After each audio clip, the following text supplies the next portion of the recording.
G'day and welcome to On The Esky, an Australian sports podcast where we like to have a few Mark Stubby Taylors of Fujitsu fame talk some absolute dribble regarding the week that was in the wide world of sports. We like our Aussie sports, we like our US sports, we even like the old round ball of European and South American vintage.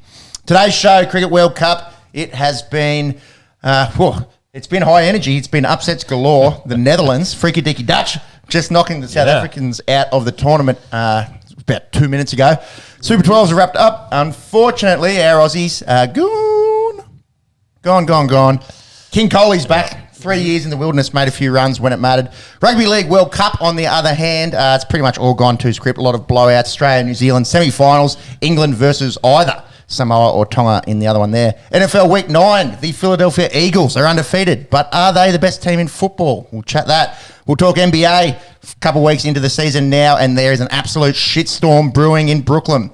Soccer, Champions League, group stage is set, plus a little bit of EPL, and the World Cup. Well, Soccer World Cup's only a couple of weeks around the corner. Plus, a big final round. We will preview UFC 281. The F1 is off this week, but they're heading to Brazil.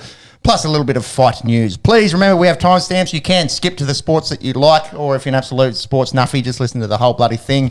Subscribe on the YouTube and the socials and the rest of it. Check out at Carlton Draft, Instagram, Facebook, their shop. You can get 20% off with the code ESKY for shirts, stickers, merch, and the like.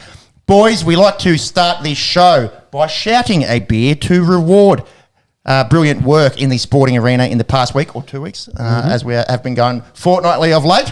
Sean, how are you? You've got your Holden shirt on there. Yes, my you might have to explain what Holden is to our international listeners. Who are you shouting a beer this week? Well, I'm keeping my theme going with Shane Van Gisberg, SVG, again, for yet another shout a beer, because he continues to win races. He won both races at the Gold Coast 500 on the Saturday and Sunday, which then meant he won the championship for this year for Holden again. A Holden Racing team, and that is his third year in a row, absolutely dominating Australian motorsport at the pinnacle there. Bummer he's a Kiwi, but otherwise we still love him. Claim him? Do the old Russell Crowe? Yeah, we'll claim him for, I guess, Holden, officially the Holden Racing team's last entry into the supercars before they switch over to the Camaros and Mustangs next season. So, yeah, another beer for him, and he's probably had plenty at this point. Yeah, pretty hungover, I think, last time you shouted a beer, so hopefully he's back on the horse and can accept this beer from Sean, courtesy of the Esky. Boys, I'm going to shout a young bloke. I have checked he's of drinking age. He's 20 years of age. Ash Chandrasinghe, 119 on debut for Victoria. He only made his debut for the Twos last year, Victoria Twos, and then has gone out against Tasmania in Hobart. Faced 333 rocks, so obviously has a good eye in terms of red ball cricket. Had a 150-run partnership there with Pete Hanscom, good old footbrush. He'll be good to mentor him. Some good names there in the Victorian side. And the future of Australian red ball cricket is looking good. We spoke about Teague Wiley a couple of weeks ago, becoming the youngest Centurion in the Sheffield Shield since a bloke called Ricky Ponting. You might have heard of him. And then, this bloke, Ash Chandrasinghe, he's 20 years old. He's of Sri Lankan heritage. So it's interesting to see the sort of diverse, multicultural, Australia of the future, that we're going to see more and more multiculturalism. I'm surprised we haven't seen it sooner, considering the multicultural nature of this country. But it's starting to come through. Well, we've got Usman Khawaja of Pakistani descent, Marcus Stoinis, Greek descent, a few Italians even, Italian-Australians, Michael DiVenuto, take a bow. But it's essentially, it reflects the population now, doesn't it? We're seeing a lot of second-generation Australians from the subcontinent that will line up and play for Australia. They're eligible, and I imagine will choose to play for Australia. Now, let's not get ahead of ourselves too much. A century on debut at the age of 20 is very promising, but you'd think if he keeps it up, Ash Chandrasinghe might be pulling on a Cricket Australia jersey and hopefully not bowing out in the group stage of a World Cup. We'll get stuck into that in just a second. Rickon reminded me of your thoughts as well, because the next Ricky Ponting, as you will, that pressure Will Prokofsky, of course, taking indefinite leave again. Yeah. Mental health leave And concussions. It's been sort of a mixture of both. Yes. He's been back playing. He has been good. He's good, but he's now taking another leave from cricket. To look after himself, which I think is well worth doing. Thoughts? Yeah, it's concerning now that he's had that much time away from the game. But I suppose we have to remember there's more to life than sport. There's more to life than cricket. And your brain is the most important thing, whether it be the actual physical symptoms and post-concussion kind of syndromes, which are very serious in themselves, or just the mental, emotional sort of side of things, having all that pressure put on you as a youngster, debuting for Australia at a young age, being the next big thing. Well, I think that's probably the good thing here with that caveat for Ash as well is, let's not put that pressure on him. Let's on the esky, let's just hype him up and just say he might be wearing an Australian jersey. Exactly, but don't count his chickens until he's there and he's established. Like, we don't need to rely on him at this point to come into that top order. Like things like he's doing great. Let's wait and see how it goes. We don't want to be putting pressure on young fellas like Will, like they have been through the larger dinosaur media. Which could overall be affecting his appetite for the sport, his love for it, etc. And we've seen it over the last few years. Speculation, but it's part of the reason why I suppose we started this podcast as well. Is getting sick of the way that the mainstream media sort of approaches things, and at least in an in-depth conversation, you can kind of sort of delve into people as a whole and what goes on between the ears and the more important things in life, rather than just, are they making runs or, should they be in the starting 11, which is essentially where the short, a minute story here, 30-second, clickbait here kind of media gets their clicks. So, wishing Will all the best. And hopefully he'll be back stronger. Yeah, made a bit of a turn. Can you look how old Will Prokofsky is? He must be 22, 23. Like, he's still not that old. So even if he has 6 months... 24. If he has 6 months off the game, like, he's still, They still got heaps of time. Michael Hussey didn't play for Australia till he was 30 or 31. Exactly. Will Prokofsky, 23? 24. 24. Well done, Sean. Well done. Young. Yeah, still very young. Jeez, couple of 24-year-olds sitting here. Some good rigs. A few weight cuts. Yeah. A couple of weight cuts here. Anyways, Ash Chandrasinghe, keep an eye on him. Let's not load too much pressure on him as per that discussion. But good to see a young bloke making runs on his Shield debut. Definitely. Monks, rugby union again, I'll look in. Yeah, look, I'm not shouting rugby union a beer per se. We are very generous with our shout of beers on the Esky. So I'm shouting Hong Kong, the entire region. The entire region of beer. Yep, okay. Yep. Does Kowloon get in there or just Hong Kong itself? Kowloon gets in. Kowloon as well. I think if anyone looked at the tab, I think James has probably got the biggest tab. Yeah, the United States of America ones. I'm very generous. Probably a few European countries in there as well. I can't remember why. Northern Mariana Islands, that would have been a cheap one at least. That's it. Well, if you do a couple horses as well. Paying the insurance for killing a few horses by shouting them a bit. Yeah, if you're doing Brett Favre's taxes, you can probably write it off somewhere, right, so you'll be all right. Maybe. Brett Favre memes are good, aren't they? Anyways, who are you're shouting the nation state or the special administrative region of China, Hong Kong? Yeah, we're not going to go too political with it. No politics on this. No, but return of Rugby Sevens Hong Kong. It's been cancelled the last couple of years due to COVID. COVID related, yeah. A lot of those big events, especially sporting events for us over in Hong Kong, have been sort of cancelled or postponed because of COVID. So it's good to see that finally getting a bit of international sport back into the region. Rugby Sevens being one of the biggest events sporting wise for them in the region. It always looks like a bit of fun. Everyone's dressed up. Everyone gets dressed up. Everyone gets around a few schooners. That's it. Crowds seem to be a little bit low in a couple of the games I've been watching. It's a 3-day tournament, so you'd probably be expecting crowds to pick up as they head into the finals. Is it finals today, like Sunday? So today's finals. Oh, actually, no, it's pretty much the same time zone as us, isn't it? Yeah, a couple hours behind us. But exactly, they had the Great Britain taking on Hong Kong game I think behind it was us. Japan, Or Japan, Great Britain winning that one. They play as Britain. Yeah. They were GBR. So there you go. They play great. Yeah, I didn't know that. So I don't know if we're going too in depth in the results for. If they win the tournament, maybe we'll mention.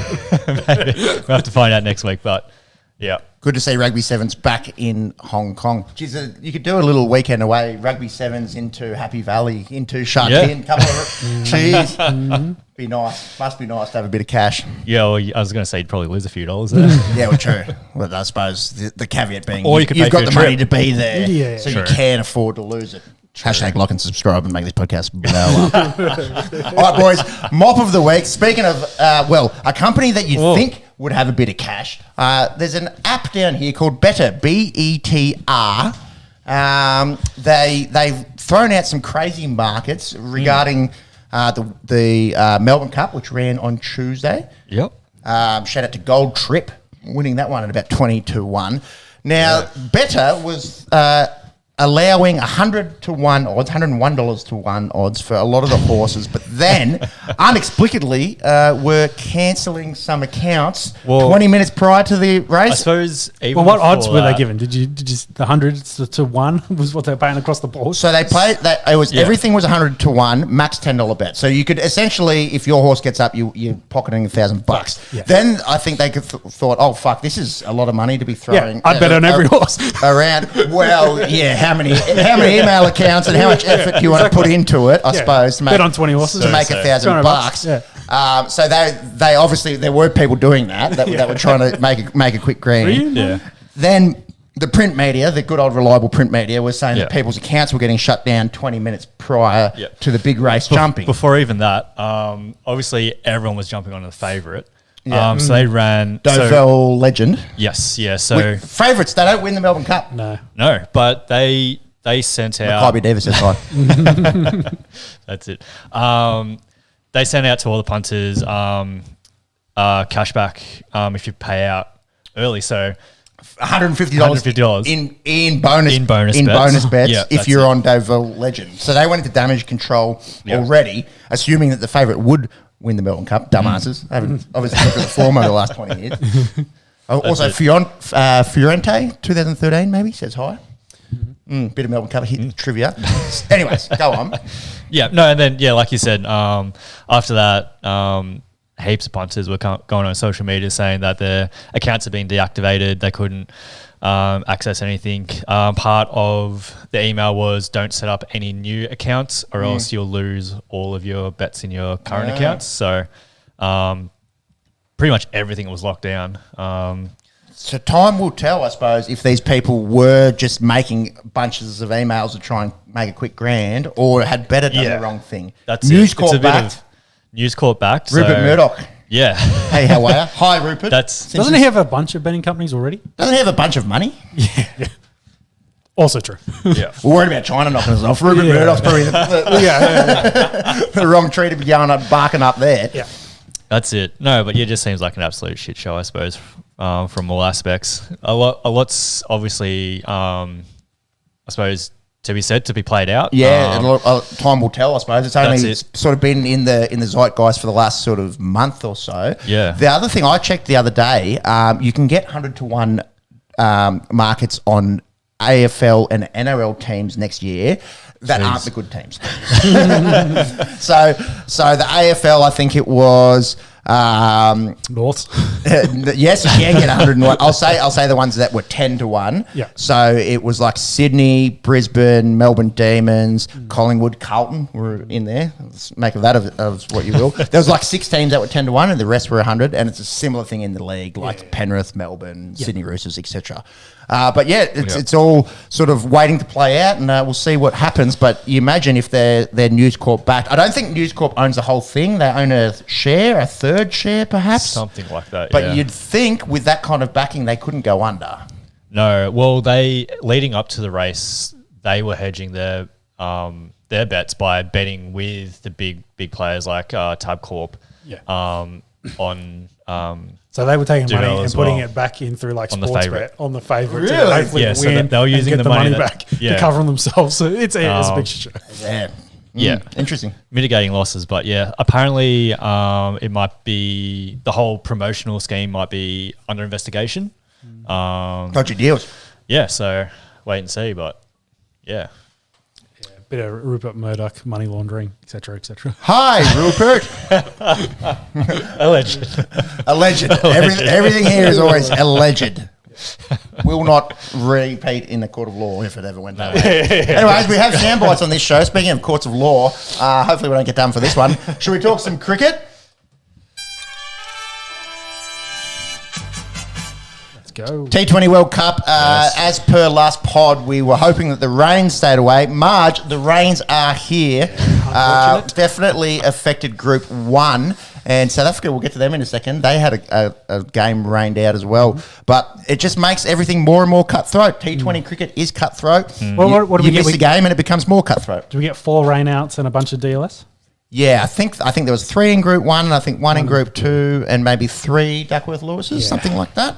But yeah, we mentioned it. It's been La Nina down here. Yeah, it has been quite wet, and a few of the games getting washed out or rain affected. Melbourne shock horror, being the main culprit in terms of rain affected matches. Coley's back. We'll get to Group 2 in just a second. Group 1, everyone. Pour something out for the dead homies. Australia not advancing through to the semi-finals in our home T20 World Cup after being defending champions and winning a tournament over there in the Emirates and Oman, which on form no one really expected us to win. And then we started as favourites for this one and we don't make the semi-finals. That's the nature of T20 cricket. We did cover it last episode, so we won't beat it to death, but I suppose the whole tournament got off on the wrong foot in that absolute paddling at the hands of New Zealand in the opening game of the Super 12s. Never really came back from that. You get 200 put on us by the Kiwis. Finn Allen, 23-year-old, slapping us around the SCG. Devon Conway, very good. Fucked our whole tournament, essentially, when your net run rate was, -4 or something after that game? Pretty hard to come back from that.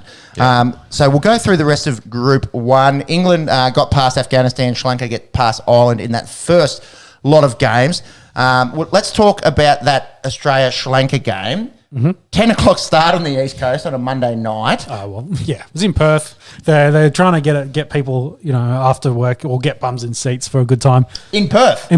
Yeah, and do it on a weekend at 4 o'clock. And then at 7 o'clock over here, and I'll, you have a whole afternoon. Myself. I had the old toothpicks on the eye. I was trying to stay awake 12 o'clock, 1 o'clock in the morning in my own damn country. Cricket Australia panders more to India than they do to us. If you want to have a game out west, I get it. 60,000, it's a new stadium. Well, they wanted bums in the seats. It's beautiful. But the problem is no one turned up. It was a Monday night. Yeah, there was no crowd, so it didn't work either way. They should have just played it earlier.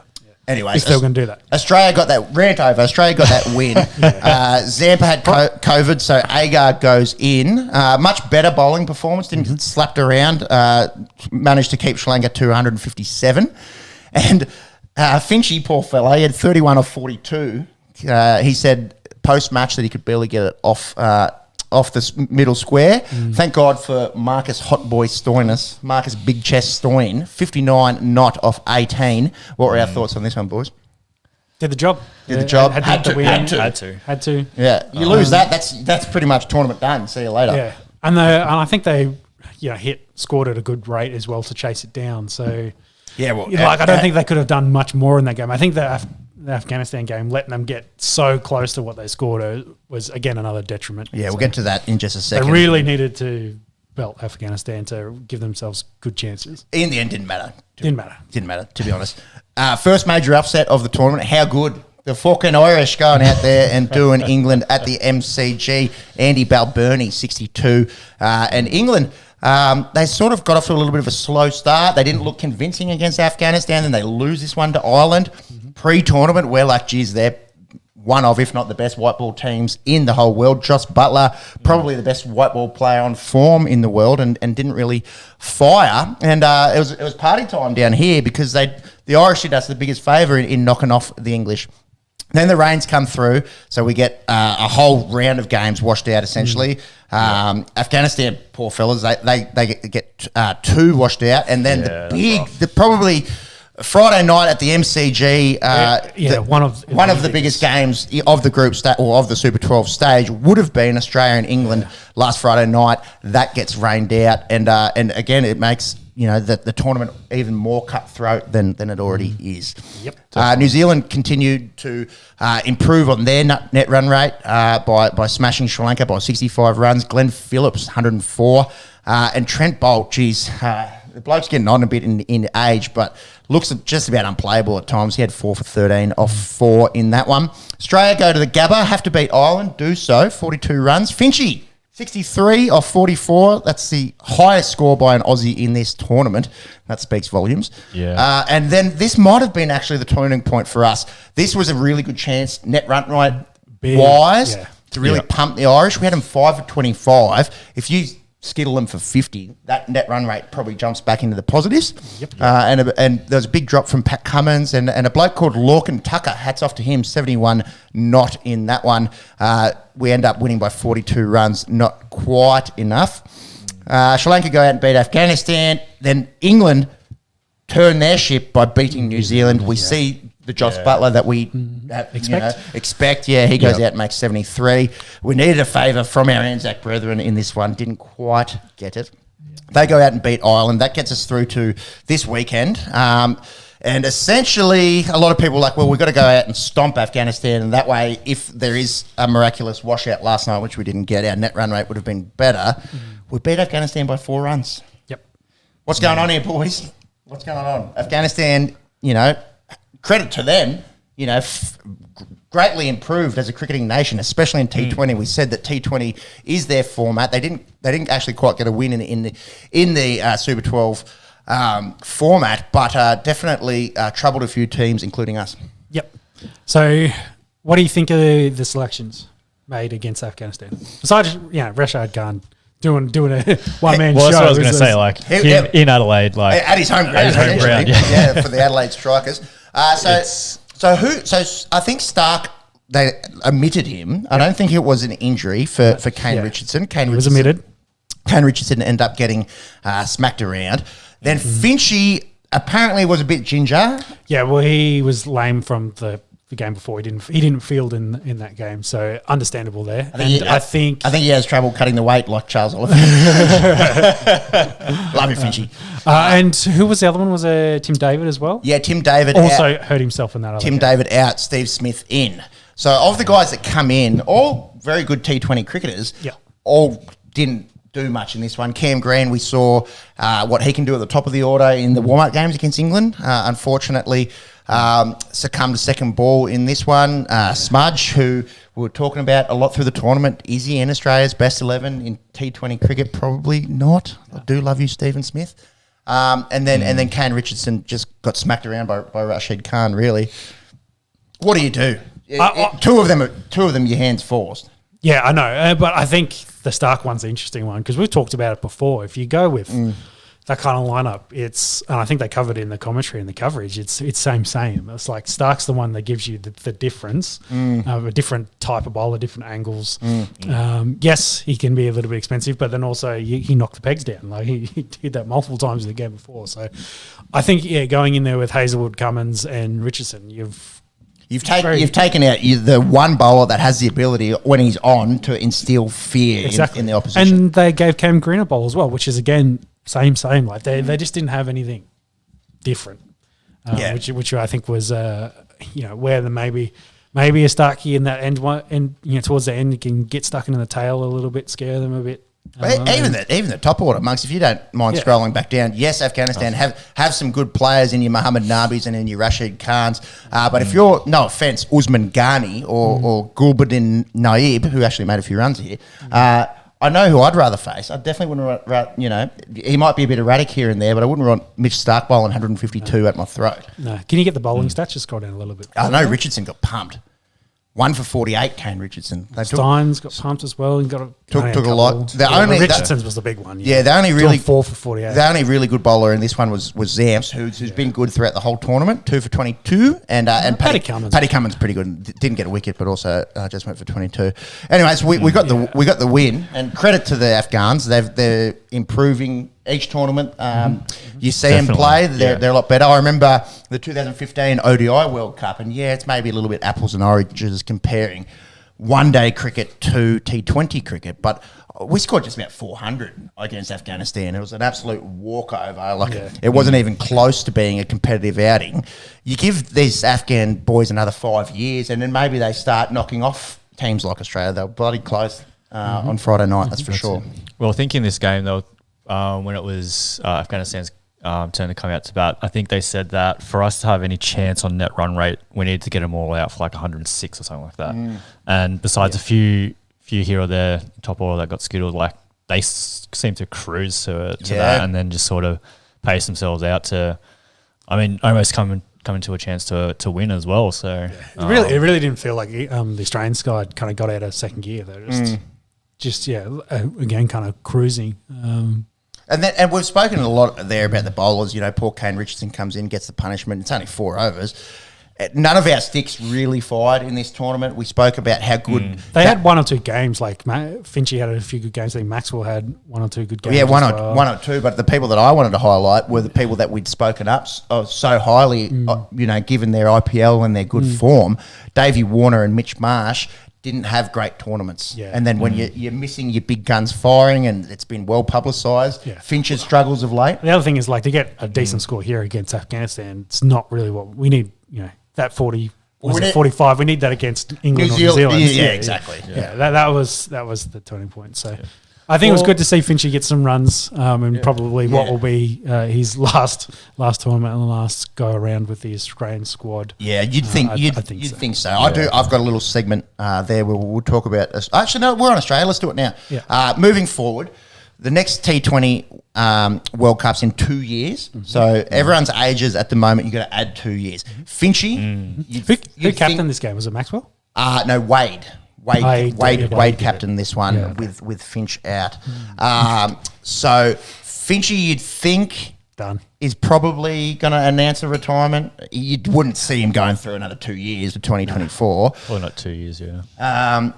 Did I mention it earlier in the show? His 63 against Ireland was the highest score by an Aussie in this tournament. That was the 24th highest score. So our sticks probably more so than our bowlers letting us down. These are the current ages of the rest of our top order. Davey Warner, 36. Glenn Maxwell, 34. Matthew Wade, 34. Steve Smith, 33. Davey Warner will be 38 in the... I feel like David Warner's World Cup. He could probably do it. He's a young 30. Like he looks like a young... I agree.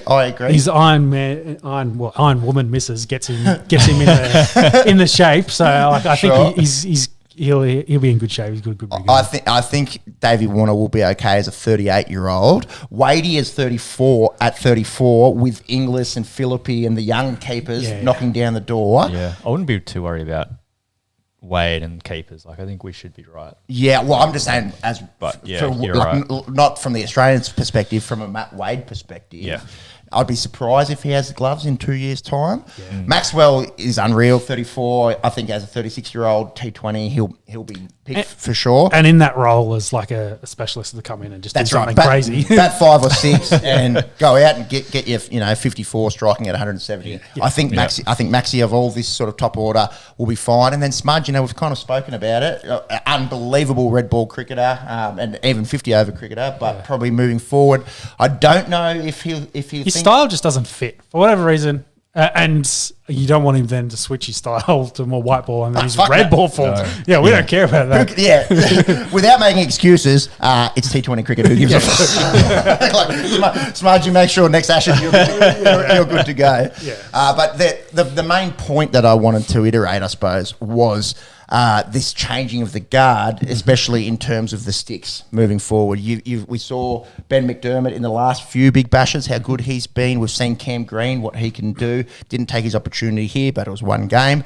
You'd think that the top order in terms of T20 cricket from an Australian perspective looks a bit different moving forward. Do you think our quicks are the right ones for T20 as well?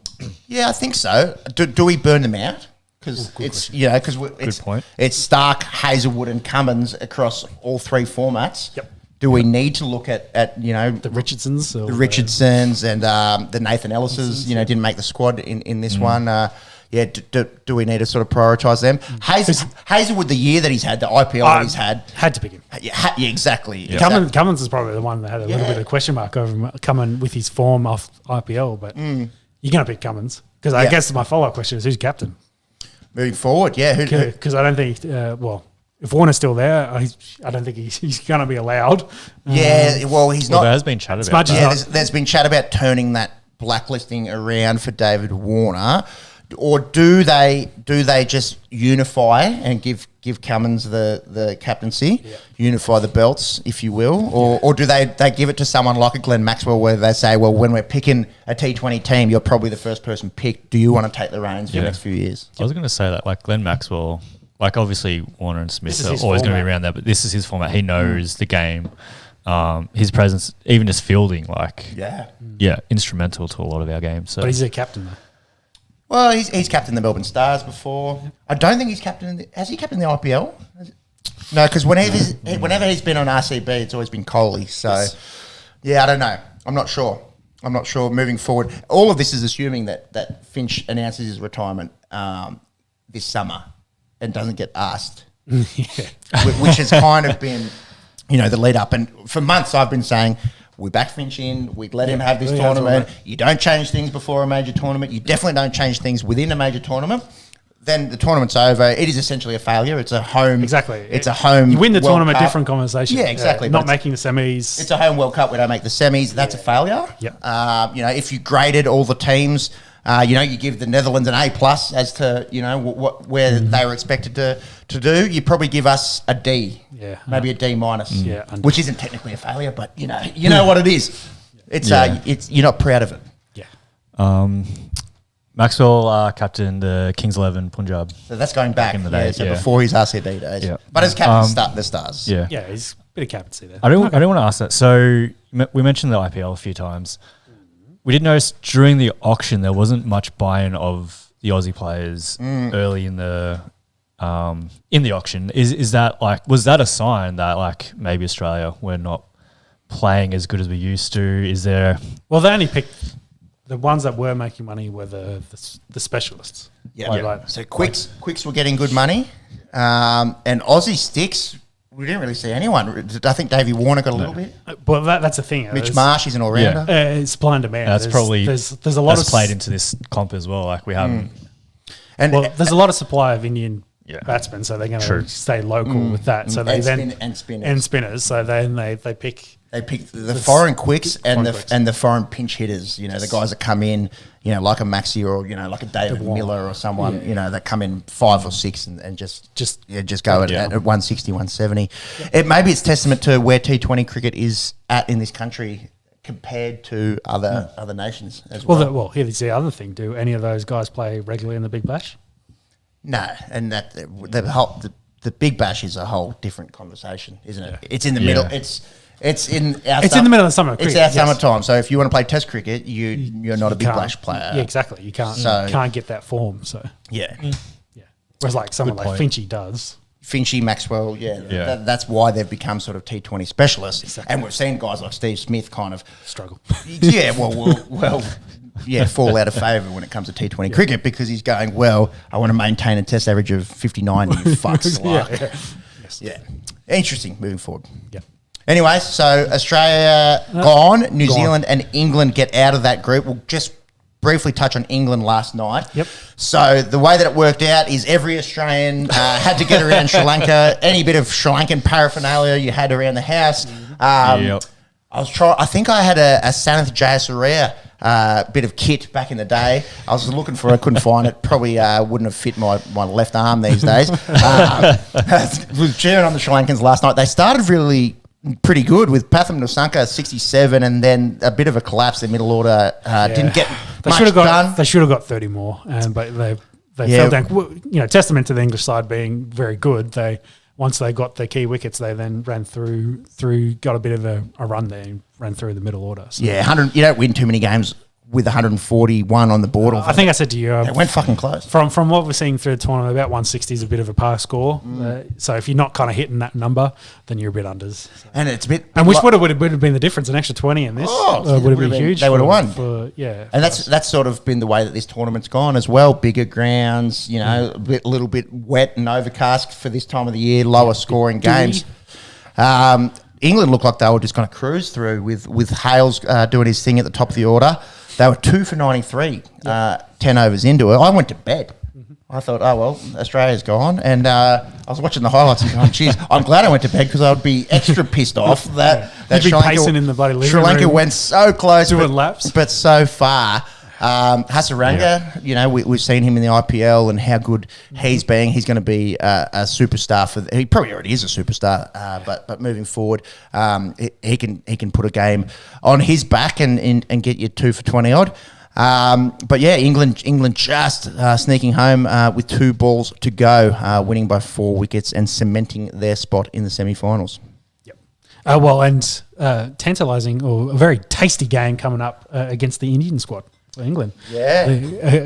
There's definitely a bit of a rivalry building over there in the last, it's been, of course, a rivalry for a very long time, but like the last... I love we're going here like 150 years. Like, I know, but the last year and a half with like British East India Company kind of gear. Yeah. But I mean, the ascendancy of the Indian team across like the board. Gandhi.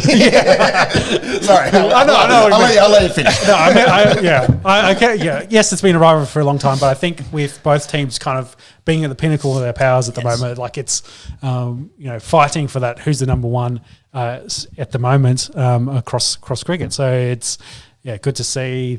I guess that's kind of leads into a really good semi-final game between the two of one of those top 16s that we talked about going into this tournament. That they've got there, done the job, and we'll have to see how that goes. It'll probably sell out and be a massive game, I would think.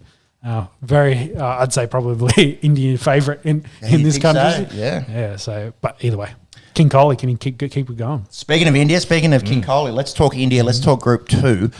India versus Pakistan at the MCG a couple of weeks ago. 90,000 in there, the biggest cricket crowd ever Talk in about Australia rivalries. There you go. for a game not featuring Australia. Pakistan went out and made 159. We said in our preview of the World Cup, they've got 2 of the best T20 bats in the whole world in Baba Azam and Mohammad Rizwan. What did they get in this one? Struggled. Well, not just this one. Throughout the tournament, they really struggled. Exactly. In this game, I think they got 5 between the two of them. Yeah. So, and then we thought, well, does that leave them susceptible? If these blokes don't score runs, how's their middle order go?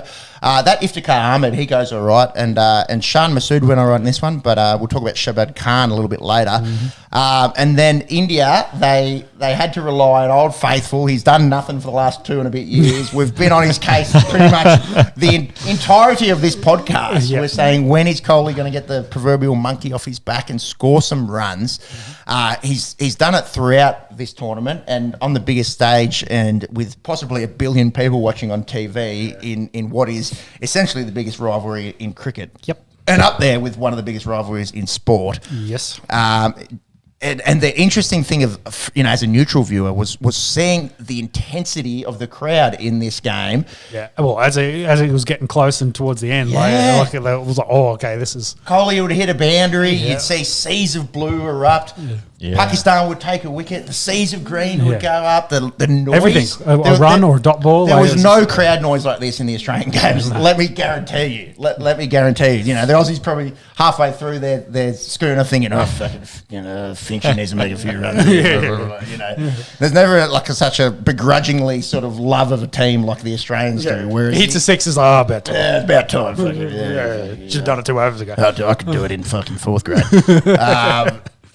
They're just passionate, and the scenes that you get in an India game, and let alone India versus Pakistan to kick off a World Cup at the MCG, it was great to see. Bit of controversy at the end. Kohli bowled off a free hit, and then they ran 3. Is that kosher? I don't know, but it's within the rules. So yeah, good on him, and they get the job done. a little bit, I thought this was a little bit funny. Maybe it's a little bit on the nose, but I'm going to say it anyway. They've been playing Led Zeppelin, Kashmir, throughout this tournament. Great song, you know. Each game, it wasn't just for this game. And then I thought, oh, India, Pakistan, they're playing Kashmir as the pump-up song. Interesting. Bit of Led Zeppelin gear for you there. Yeah. But India get the win and avenge, because Pakistan really pantsed them in the last World Cup in the opening game, and get that one there. Bangladesh win their opener. South Africa and Zimbabwe, costly washout in the end, with South Africa getting knocked out just today by the Netherlands. Quinton de Kock, 47 off 18, but it didn't matter in that one. Washouts, that was a share of the points, wasn't it? Yes, so all washouts were 1 point. So if you're, the thing that really affects you is if you're a team like a South Africa and you're going out to play a game where you're expected to win, and you only go away with 1 point. Back to Group 1, I think we were lucky that we got washed out against England the way that we've played, to be honest. It can work both ways.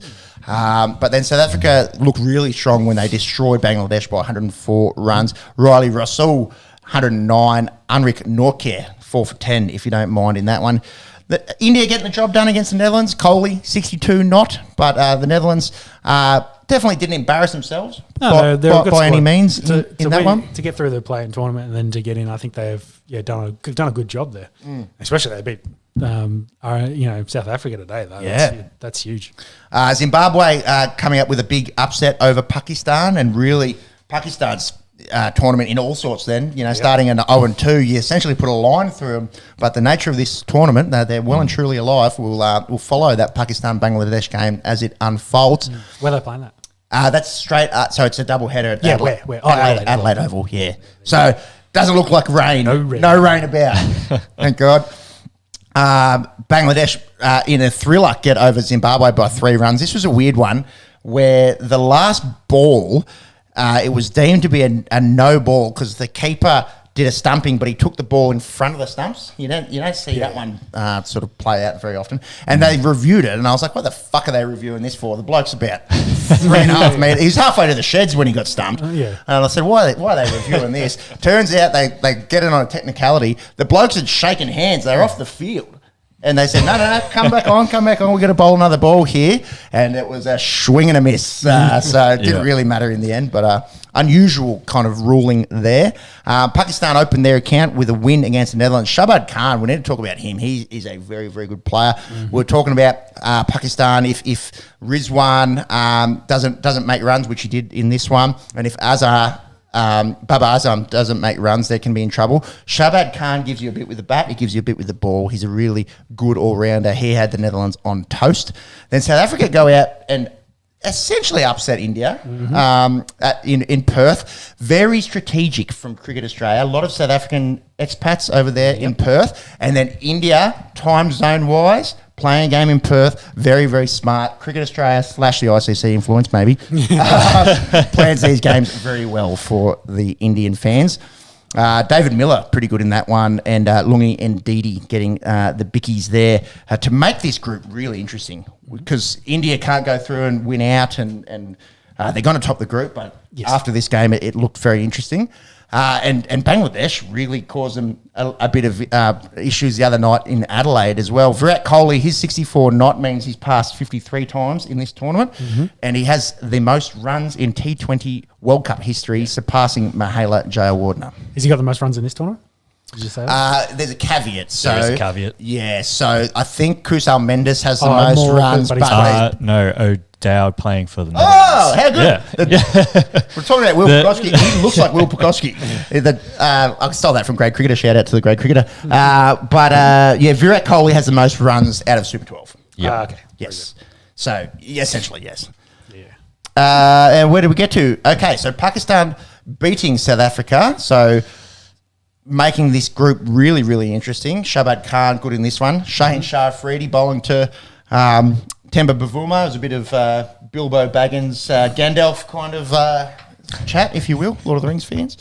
And then today, a crazy, crazy upset with the Netherlands beating South Africa at the Adelaide Oval. That is sayonara South Africa. Who would have thought after they go out and beat India, they get done by Pakistan and the Netherlands.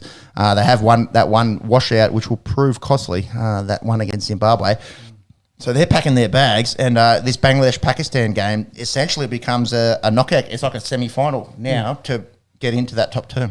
Did I see 2:30 start time? So with 30 it should be minutes on. in? Yeah, it's on. Do you want to get us a score before we finish up? Should be on, and then India-Zimbabwe is the late game in Melbourne. Again, back to pandering for. And you got to make money. India got 2 games at the MCG, so Australia didn't even get that. So expect to see another big crowd. Probably not the 90,000 that we saw for Pakistan, but well over 50, 60,000 you'd imagine in the G tonight. 1 over in, 6 gone for the Six Bangladesh. 6 runs, sorry. Yeah, they got the stupid back to front. Yeah. Way of doing it. 6 for none. 6 for none. But... Yeah, so we'll keep an eye on this one as it unfolds, I suppose. Yes. I was just wanted to see if we get a shot of the crowd. They showed a few of the Pakistani fans, and I'd say probably a decent. It's probably a little bit lackluster. The thing that I liked from the Netherlands games was Pakistan fans obviously going in there for the double header with signs saying "Go Netherlands," and that little bit of extra support for the freaking Dutch gets them home and keeps both Pakistan and Bangladesh alive. So a crazy Sunday here in the T20 World Cup. Yeah, Rickon saying that it looks like it's sold out against Zimbabwe as well. Really? Yeah, right. Could you imagine if? And that's shout out to the Zimbabwean Australians. There are a few Zimbabwean Australians. I'm going to go out on a limb and say this crowd's going to be 90%, 95% plus Indian fans. Oh, big time. Yep. Who wins the tournament? That's the next discussion I suppose we need to have. So India now are confirmed first. Doesn't matter what happens tonight. So we thought, I was kind of trying to run through the scenarios earlier this morning, and I was like, well, South Africa win, that means they're going to jump India, and then blah, blah, blah. Yep. That hasn't happened. So India will finish first, which means they play England. As we was talking about, biggest rivalry. Yeah. Scott back down to the TBC bit. Go back down. If Pakistan wins, they come first. Yeah, well, that is true. Assuming that India beat Zimbabwe. Oh, sorry. As long as India don't lose to Zimbabwe. And actually, a rain out. That anyways. It's so they're playing. Assuming India gets the job done tonight against Zimbabwe, which, given this tournament, who knows?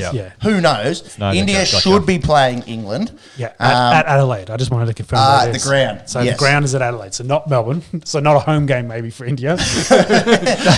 You see the crowd at Adelaide the other day? There's a lot of Indian fans there. True. Okay. Either way, I think they'd have more supporters than the Barmy army that's travelled. I would say so. And then New Zealand are going to get the winner of this game. Essentially, Pakistan, Bangladesh becomes a semi-final. Yep. I think New Zealand look like that they haven't really looked that bad. They did have the loss to England, but it was 20 runs. They smacked the pants off us. They smacked the pants off Sri Lanka. I think their top order has been outstanding. The likes of Glenn Phillips and Devon Conway and Finn Allen have been very, very good. Yep. Kane Williamson, normally the comparison is like a Steve Smith, like a bloke that just goes out and knocks it around at 120. But I think that in the last sort of 2 years, he's actually shown a bit more as a T20 cricketer and can sort of go more at a 130, 140. And then that under lights especially, that bowling attack when Bolt's hooping him around and Ish Sodhi's not too bad and Southey goes all right. I think New Zealand have probably looked the best team, have a horrible record in actually winning tournaments. The 2015 and 2019 ODI World Cups come to mind. And they can't have cricket. You've got rugby, so fuck off.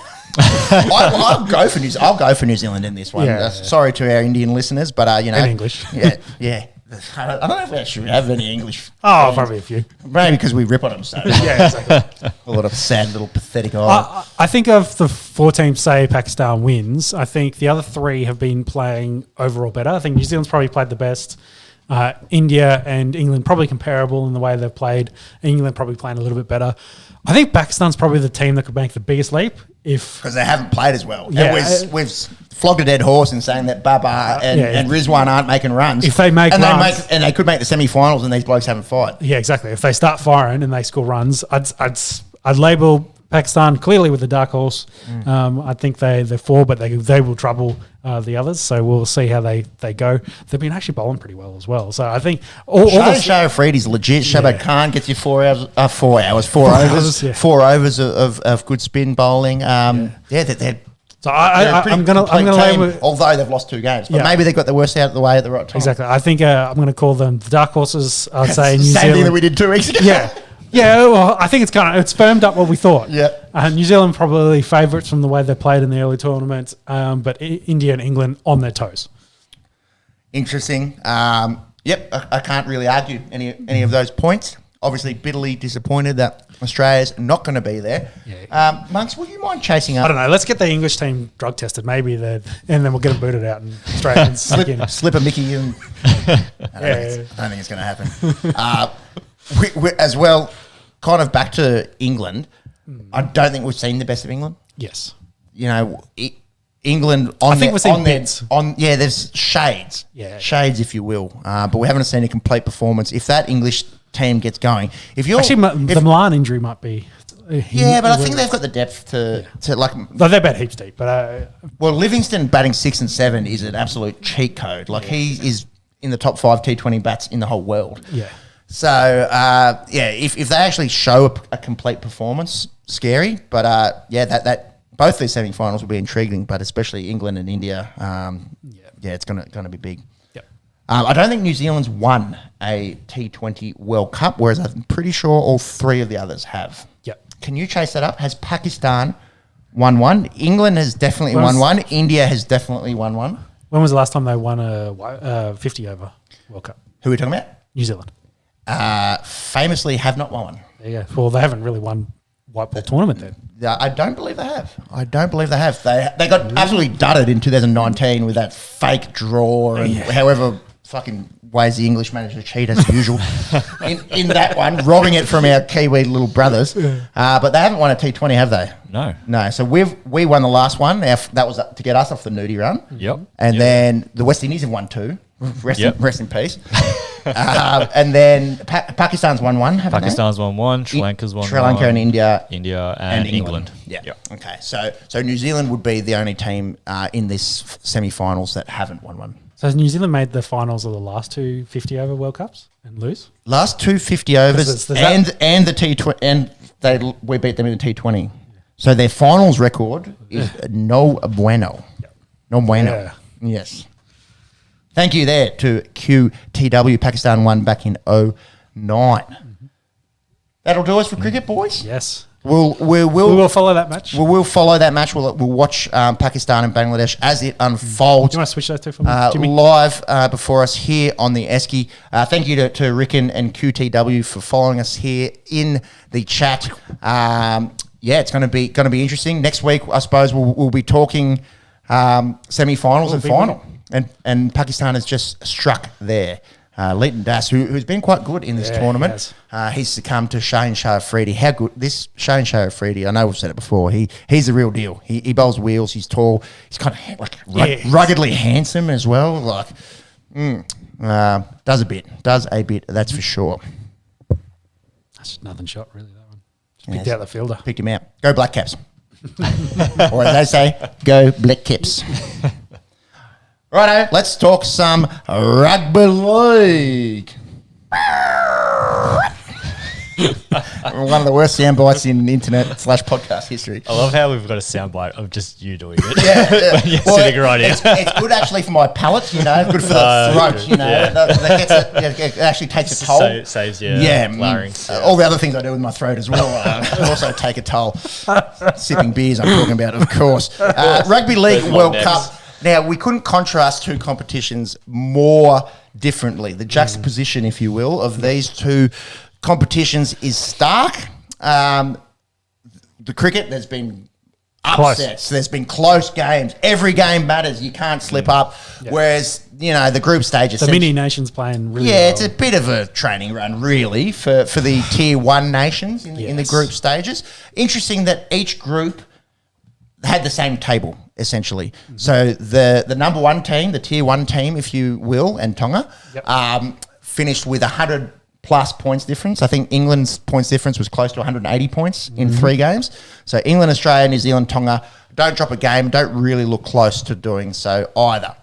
Second team wins 2 games. So that's Samoa, Fiji, Lebanon, Papua New Guinea. And Papua was the only nation that actually kind of bothered the top nation, whereas Lebanon, Fiji, and Samoa all got handily dealt with by the Tier 1 nation. Yeah, and you would have thought Samoa and Fiji maybe offered a little bit of something with some of the names they've got. Samoa was still stuck on the plane. Like a lot of their players played in that grand final. You know, they came out cold. You know, a lot of Luai was the daddy in Parramatta and the not in England kind of chat coming out, but have really steadied their ship and have looked quite dangerous.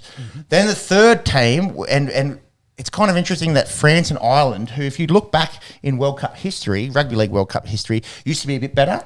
They've kind of dropped off. And Italy and Cook Islands is a nation of less than 100,000 people, so pretty impressive for them to win a game. And then the fourth teams, they all went 0-3. I'm talking Greece and Jamaica in their debuts. They were just happy scoring points. And Scotland and Wales. And that was a nice thing. I don't think there was a game where anyone lost to 0. Yeah. I don't think so. I'm pretty sure everyone scored points, and Jamaica and Greece getting their first World Cup tries. But I think across the board, like average points difference was like 50. It was one-sided. A lot of the lines that I was looking for, you know, don't mind a little punt here and there, do so responsibly. Often you're looking at minus 42.5 or more. How does that make for the viewer? Do you want to get up in the middle of the night? Well, I think it's to watch for Australian games? fans. I think it's been dreadful. I've been talking to hardcore rugby league fans, and it's like, how are you watching a rugby league? Like, nah. He's just like, it's just, it's either on very late or very early, and it's just a poor time frame for us. It's better for all those followers in Europe, of course, which is a large portion of it. And they would love to see Australia and New Zealand, and even Samoa and Tonga and Fiji, because everything, it's the inverse for them. Watching the number 1 rugby league tournament in the world, which is the NRL, they would have to do so at shit times for them. So I suppose the fans over there are appreciative of having it over there. Agree. And they're probably very happy with the English squad doing quite well. Yeah, we'll get to that. We'll get to that in just a second. So, but it's definitely one side. Yeah, they're literally in the group stages was not an upset. No, and not even close. No. I think that Papua New Guinea Tonga game was close.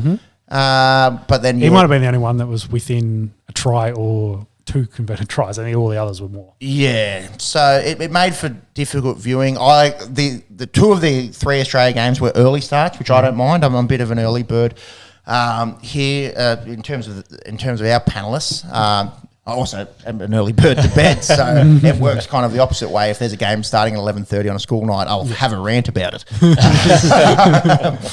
But not that enticing viewing for getting up in the middle of the night. I managed to catch most of Australia, and I was actually really thankful that I got up reasonably early this morning to watch New Zealand and Fiji, which we'll talk about in just a second. I don't know if they need to think about maybe having some kind of play-in style. I only thought about it as I was driving here to the podcast today, in that how we've seen the Cricket World Cup do it recently, and it's not quite the same comparison here, in that you've probably got a little bit more depth in cricketing nations, but it's kind of similar. There's a steep drop off. There's a continental shelf, if you will, as to there's all these big teams here, and then it just drops off. So, but then also, like, if you played a play-in tournament with the teams that finished 2nd, 3rd, and 4th there, you probably end up with the same results that we've seen anyway. So, but at least then you're not having like Australia walk in there and put 90 on versus Scotland and bashing the fuck out of them. You literally you have a play in to 2 groups of 4, and that's your Super 12s in the cricket becomes a Super 8s, if you will. Yep. And then that way the sort of more minnow nations, and you've got a lot of guys who aren't coming off an NRL season as well. They play in, say, your play-in tournament. So you've got your Cook Islands and Wales and Jamaica and Scotland and Greece and all of that. They're in terms of growth of the game kind of shit. Yeah. They're all playing each other, and hopefully it's a little bit closer. They're playing in for, say, 2 spots or 4 spots, and to join automatic qualifiers in Australia, New Zealand, England, and, say, Tonga. That's it. And also you'd be having like an Australia-England in the group stage or Australia-Tonga in the New Zealand, group Tonga stage. in the group stage. So in the group stage, it makes those matches even more important as well. Like you have to win against one of those. I do like that because with the 4 groups here, with the tier 1 spread across the 4 groups, it's basically giving them a free card, and they've just had to pump a few. And it's going to be paddling. Like we talk, and there's so much intrigue for us as Australians as to what's our best team. Cleary and DCE. We'll talk about it in a sec. But even the wingers, the forward pack, there was so much conjecture as to what's our best 17. Yeah, but then you're playing Scotland, and you're like, do you care? Like, do you need your best 17? Yeah, well, we were talking about, they're playing both halfbacks in this game. It was like, well, you could play 17 halfbacks. We're still probably winning. So probably could. You probably should each NRL halfback and go out and maybe get a win.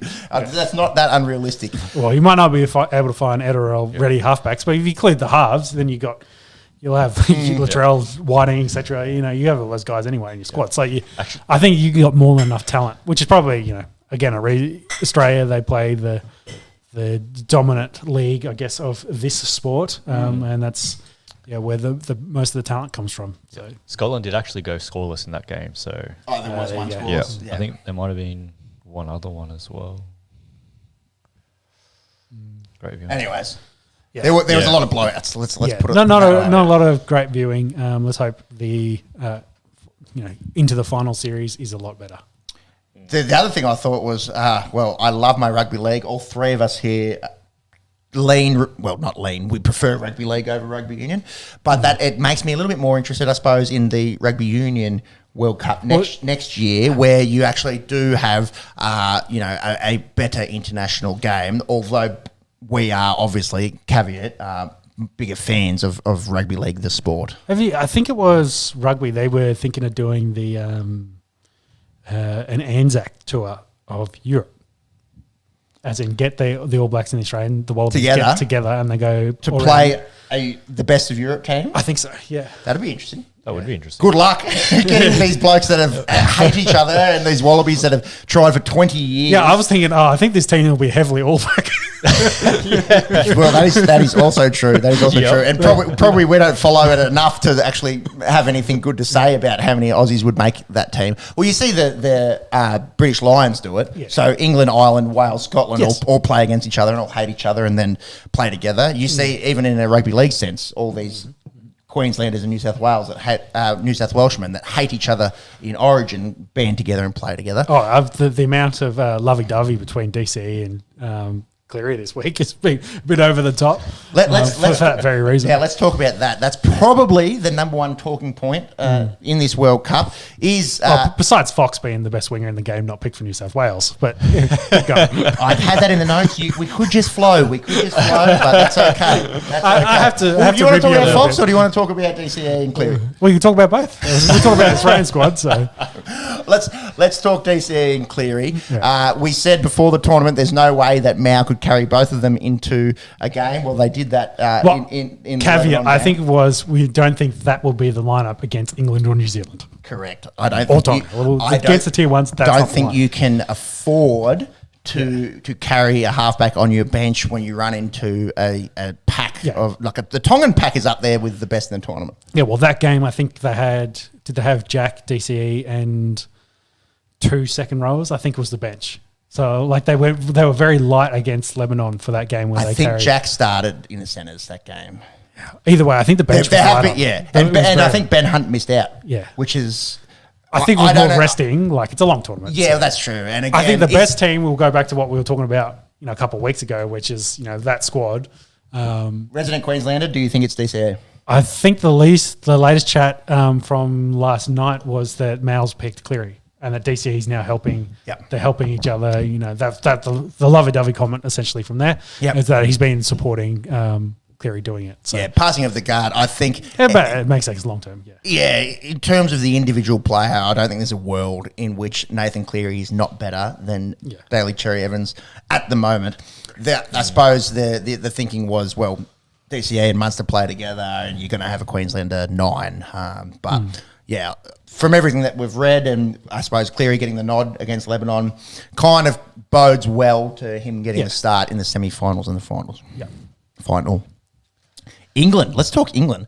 They're so good. They're They're such a good team. Fucked Greece 94-4. Dom Young gets over for 4 tries in this. They smacked PNG. How close is he with?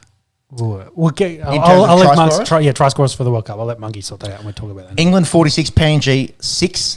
Handedly dealt with the Kummels in the quarterfinals. Tommy Mackinson 5 tries, 5 goals. He's a St Helens winger. I suppose the thing that we didn't really factor in was how good some of these Super League players are. Obviously, don't watch a lot of Super League. We knew what an Elliot Whitehead gives you, for example, or even a George Williams, who we've seen here with the Canberra Raiders. But how good Mackinson's been, how good, you mentioned Jack Wellesby, how good he's been. Yeah. Sam Tonkins missed a game, but back and as their fullback and skipper, very, very good. At home, and they're obviously going to play the winner of Australia and New Zealand, so we're not really, provided they get past Tonga or Samoa, are they a problem? Yeah, I think they're a good squad. Australia's always had difficulty beating England in England. Yeah, we only beat them 6-0 back in 2017 since the last World Cup, but that was here. Yeah, but any of those previous kind of tours over there, though they haven't been doing a tour form in a while. Historically, I remember it was always a challenge beating England in England because they've. They're at home, they've got the advantage, and they're always well coached. You always got to give credit. They play very well as a team. Whereas, that's probably always a challenge with Australia and New Zealand is they got a whole bunch of superstars that need to come together and have that chemistry and that cohesion. So it takes a little bit longer. The other things in their factor, obviously, at home, smaller in goals. They're used to playing with that. The weather, it's going to start getting a bit cool over there. Yep. And the distance between the NRL finishing and the Super League finishing, they're a bit more well-rested. Yeah, exactly. So all of that bodes well for England. Am I putting my neck out there and saying that they should be the tournament favourites? No. I still think on paper... Purely by talent? No. This Australian team is the best team in the world. On paper, they should win this World Cup. If England goes out and knocks us off in a couple of weeks, provided we get past New Zealand, it wouldn't surprise me that much. But... Well, having said that, go Australia. Yeah, I think any of those T1s on the day can definitely win this tournament. Australia got past Lebanon pretty comfortably. Let's talk about the Fox. 5 tries. He has 11 on the tournament. Yep. Who's next there? Dom Young? Dom Young, it's 8. And I don't think that... I think Mackinson's not included in that. Maybe it hasn't been updated. From... when was that? Because he scored 5 overnight. Okay. But anyways... I think it's still Fox. Making Freddie look pretty foolish, I suppose, for not picking him for New South Wales. He made a comment after the game. He said, "Yeah, look, it wasn't Origin wasn't for me this year." In the first game, his first try celebration was putting the phone down. As in, he got the phone call and he's slamming it down. Yeah, perhaps what someone thinks and what someone says are 2 different things. Yeah. But he's looked outstanding. He's just about looked like the best winger in the world. So it's going to be interesting next year how New South Wales approaches that. Is it also just a product of being outside Trell Mitt against Lebanon or against Scotland? That's got to be a factor as well. I think it wouldn't have mattered. It wouldn't have mattered? So I've seen the highlights of some of those tries, Latrell scored 1 with 4 blokes hanging off him like it was nothing. So I think it's quite easy. It comes down to the individual more so. Well, a bunch of the tries at a car scored, they just cut Latrell out and just gave him the ball and he just goes, meow. Yeah. I think they were just too quality of a side and, he's too good of a finisher, to do his job against them. The challenge will, of course, be when they play the Tier 1 team. Yeah, which is going to be New Zealand moving forward. Let's have a look at that team that played against Lebanon. So they went Teddy after a rest. Val goes out to the wing, which is what we kind of spoke about a few weeks ago. I think that makes the most sense given that you can go with a Latrell Mitchell and a Jack Whiten in the centres or a Matt Burton if you like. And then obviously Fox is going to have the starting role on that other wing. A little bit harsh, I guess, for Campbell Graham and Murray Talangi, who are specialist wingers, but I think you have to pick your best team. And for me, I think it's with Val out on a wing. So it's going to be interesting to see if that rolls through into the semi-final. Then they went with Munster and Cleary at 6 and 7, with DCA at 14. Now, the forward pack is interesting. This has probably been the most up for debate. Jake Trbojevic, Harry Grant, Tino Fasasua Malawi, Angus Crichton, Liam Martin, Elliot Yeo. So you've got the 2 Penny Panthers in there plus Angus Crichton. Big Tino has to be one of the profs. Interesting to see Gerbo there. I think that's everyone talks about his heart and, how courageous he is and how committed he is when he's playing for Manly or for New South Wales. So that's probably warranted his selection there. Grant playing 9 with DCE playing 14. As a Dragons fan, to see Ben Hunt miss out, interesting. Yeah, well, I think it's more wear and tear in the group stages. I would not surprise me if Hunt's back there at 9. And they'll have that conversation about whether Harry Grant's 14 or they jack or they do both. That's what makes most sense to me. No offense to DCE, but I just don't see how you can carry. No, DCE won't be carried. A second halfback against a New Zealander anyway. No, we talked about how Jack fits all those roles, and that's kind of why I think again he probably goes back to the bench, and Val might move back into the centres, which would open the door for probably Campbell Graham, who was 18th man. Yeah, yes, and he's only played one other game in this tournament, whereas I think Talangi played 2. So, so I think if that follows suit, it'll probably go back to Talangi as the wing. I think what the team is they rolled out for that first game was probably the closest to their team that they'll go into with New Zealand. Besides switching DCE and Cleary around. It's going to be interesting. And again, this speaks volumes as to where Rugby League World Cups are at. Is the most interesting thing for us is probably trying to name our Aussie 17. Well, let me put it this way. Is Addo Carr the best number 9 for Australia? the number gate. It's so dumb. It's annoying. It still looks wrong. It still looks wrong, but I've kind of just forced myself to get used to it over the last four games, I suppose.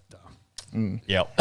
Even here, like they've got 1, 2, 3, 4, and then they've got a tiny little number next to them. Jack White and 10. Addo Carr 9, and the rest of it. The best prop player in the centre. Annoying. How good's our sports OCD where this grinds your gears so much that we haven't let it go for a month. Speaking of blowouts and is this a tournament that deserves being followed and the rest of it? A great game overnight between New Zealand and Fiji.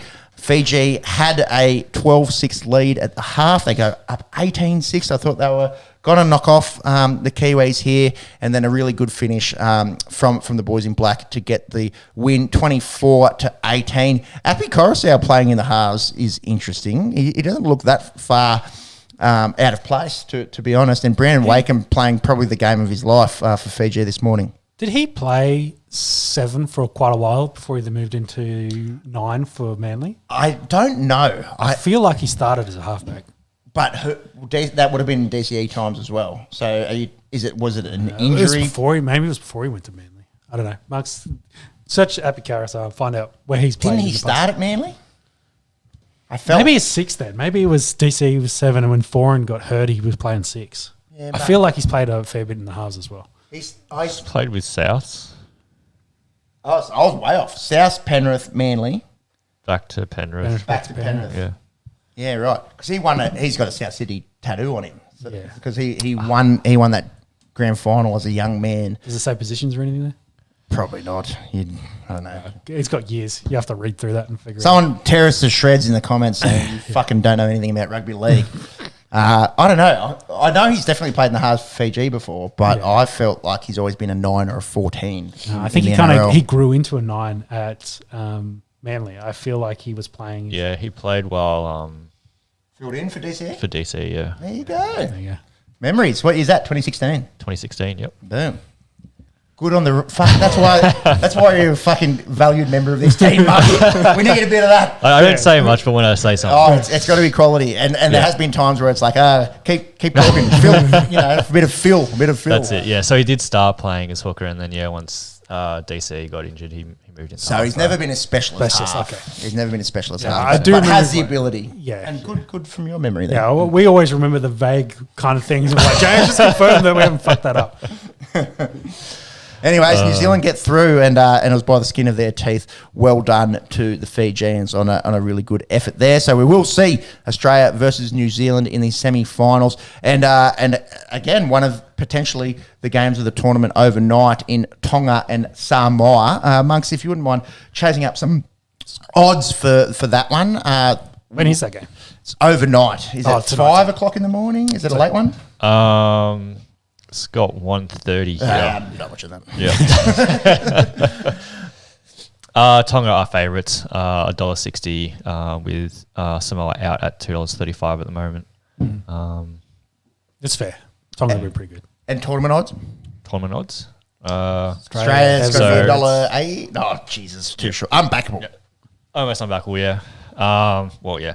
$1.36. England's in at a close second at $6. New Zealand's just after them at $7. Be highly unpatriotic, but England at $6 is a little bit of juice there. Yeah. Anyways, Australia's tournament to lose. Let's put it that way. Up the Kangaroos. Hopefully, I think we're 11 Rugby League World Cups, so hopefully we get our 12th come a few weeks' time. All right, should we talk some NFL Week 9? Yes. Are the Philadelphia Eagles the best team in the NFL? He broke his ankles. The Philadelphia Eagles, they improved to 9-0 with a 29-17 win over the Houston Texans. Didn't blow them out of the park, but never really looked like losing this one. The Eagles are all in on winning a Super Bowl. Sean, your thoughts, please?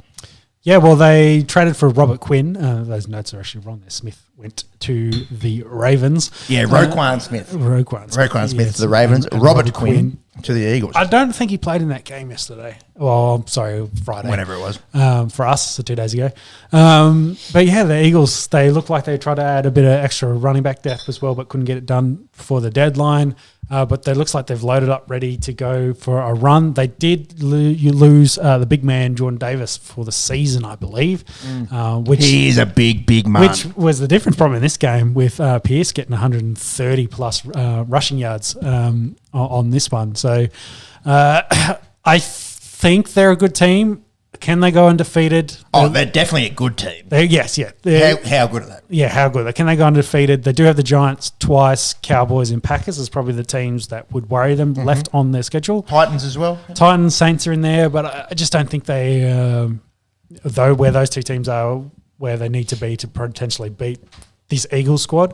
As a Packers fan, I'd say they're probably better than the Packers. Yeah, but when come playoff time, are they there with the other big playoff teams? That's the question. You know, when they roll into Buffalo, how's that look? That's probably the question for the Eagles. But I think they're good. I think they're a good squad. I'm not sure how they'll go. This playoffs will be a very interesting, maybe deciding factor on. Jalen Hurts' quarterback era.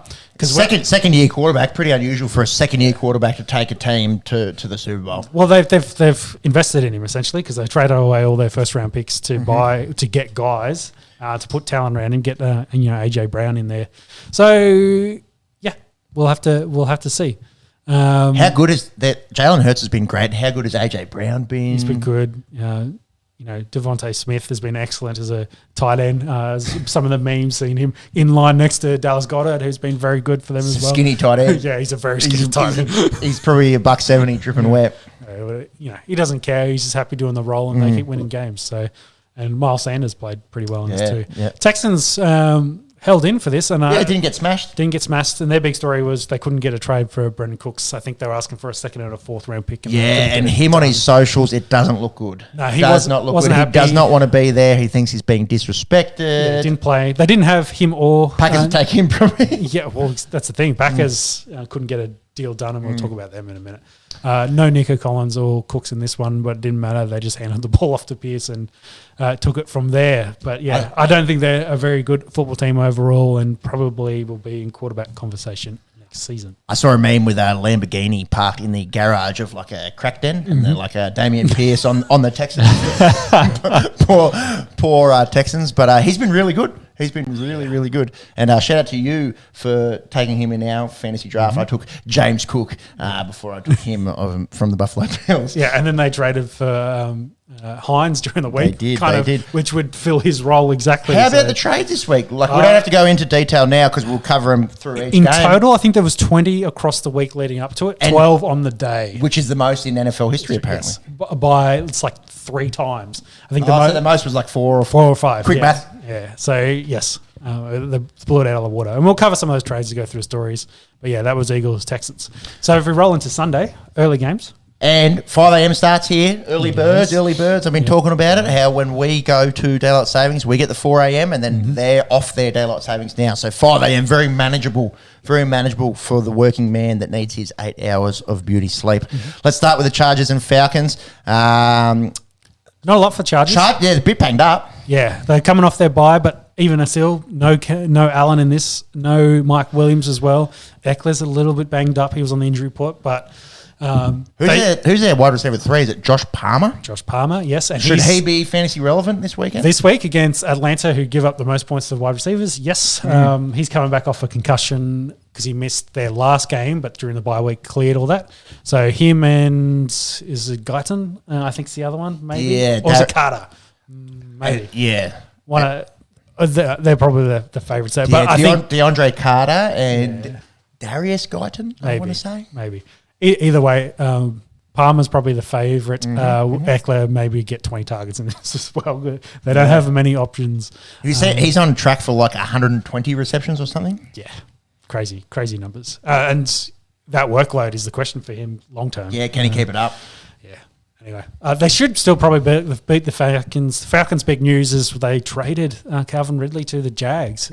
Not playing this season, of course, for betting on a Falcons game. $1,500. Which I believe was that a Falcons versus Jaguars game? Could have been. I don't know. I think it was, yeah. Yeah. I did hear it. Yeah, so Seen a few good Drake. You know the Drake meme where he's like, no. And he's like, yeah. It's like betting on a game, no. Performance enhancing drugs, yeah. Got 4 weeks for that shit. yeah, exactly. So yeah, goes to Jags. His chat was, I believe there was other better teams potentially that were in the hunt for him. But yeah, either way, he'll go to the Jags. That wide receiving core is not bad. Christian Kirk and Calvin Ridley there. Well, I think they're now putting it on Trevor Lawrence. It's like, hey, we've got you the weapons. Same thing that happened with Jalen Hurts. We've got your weapons now. Now you got to prove yourself as a starting quarterback in the NFL. Cordell Patterson back potentially, I think, this week for the Falcons. He's coming off IR. See, they are a very run-heavy team, but they have like 4 running backs they like to rotate with. Yeah, So I think the most run-heavy. I think they've now overtaken the Chicago Bears. Yeah. Well, and Marcus Mariota's top 10 fantasy quarterback. Yeah. How does that work? Because he runs lots. Yeah. Runs lots and then throws Thank you deep for answering that balls question. to London when he gets a chance. So, I think Chargers should still probably win that game. I think so too, but yeah, the question that you've got there is what do we make of the Falcons? It's kind of similar with Carolina. Like this team on paper, they shouldn't be good, but they just keep going out and winning games. And that division, like it's still up for grabs. That division's back to front. Yeah, it's Like there's been a bit of that in the NFL this year, but that NFC South in particular, it doesn't seem to reflect how talented these teams are on paper. Monks, if you wouldn't mind, just the NFC South, just running through what that looks like. they're all under 500, aren't they? No, Falcons are on 500 now. So they're 4-4. Both the Bucks and Saints are on 3-5 at the moment, with Panthers at 2-6. Yeah, interesting. And Panthers went close to winning that game against the Falcons last week as well, which would have potentially given them the lead. That DJ Moore like Hail Mary catch, and then the dumbass took off his. Did you see it? He took off his helmet. 15-yard penalty, and they missed the extra point. Yeah. Well, we'll get to the penalty in a second. Jesus. Yeah, but yeah. Miami Dolphins take on the Chicago Bears, and I think it's very much turning into the Tua show. Again, same situation. They've traded and drafted weapons for him, and he's undefeated when he doesn't die. And some of his runs, he doesn't know how to slide either, so he just doesn't give a fuck at this point. Yeah, it's that classic. You're a second-year quarterback. Our franchise depends on you. Just like, fuck that extra 2 yards. Like you can dive for that shit in the Super Bowl. Exactly. Yeah, week 8 now, get down. Yeah, exactly right. They added Bradley Chubb. Big trade. Denver fan, Yes. thoughts? Yeah, well, did we cover it? Maybe we didn't. I think for the value, you're getting a first round pick, which should probably be around 20, because it's, do I remember this right? Is through Miami, through 49ers, through someone else. And yeah, they'll finish in about the 20 range. So I get that a fourth. And then they gave him a huge extension, 20 mil average, 119 mil, I think it was. Big deal. Extension. Sixth highest paid defensive player in the league. Wow. Bradley Chubb. Exactly. He's not even the best Chubb in the league. Yeah. So I think for Denver, I think they got out of that well, considering he's off contract anyway next year. That he potentially could have left. And Been a little bit hurt as well, hasn't he? In his first few years. So for Denver, they then turned around and traded for Jacob Martin from the Jets, and they both drafted in the same draft. He's got 15 sacks, and Chubb's only got 26 in the same time frame. So you get a first round pick and a fourth round pick. Don't have to pay him a huge extension, and are only getting a slightly less production. So I haven't even heard of that bloke. What's his name? Jacob Martin. Yeah, he's. If you get into the pressure stats, we've got Browning, who's number 1, and Martin's number 4, surprisingly. So, yeah, a bit of a role player there for the Jets, and he'll get a role for Denver. I think the most interesting thing was Randy Gregory, who's at Denver, who's probably the best outside linebacker for Denver, though hurt at the moment. His deal is half what Bradley Chubb just got. Yeah, right. And he's like a year older. So, yeah. Anyway, paid. yeah, for the Dolphins, they're all in on this year. Man, That's the it's point. much like the Eagles, isn't it? Exactly. There's like chips They needed pass rush help because they only had Phillips on the other side, who had He's been good as well. He's good, but really needs a running mate, and he'll have Chubb there to help support him. So again, another team that's gone all in on this year, potentially winning. A team not going all in this year is probably Chicago Bears.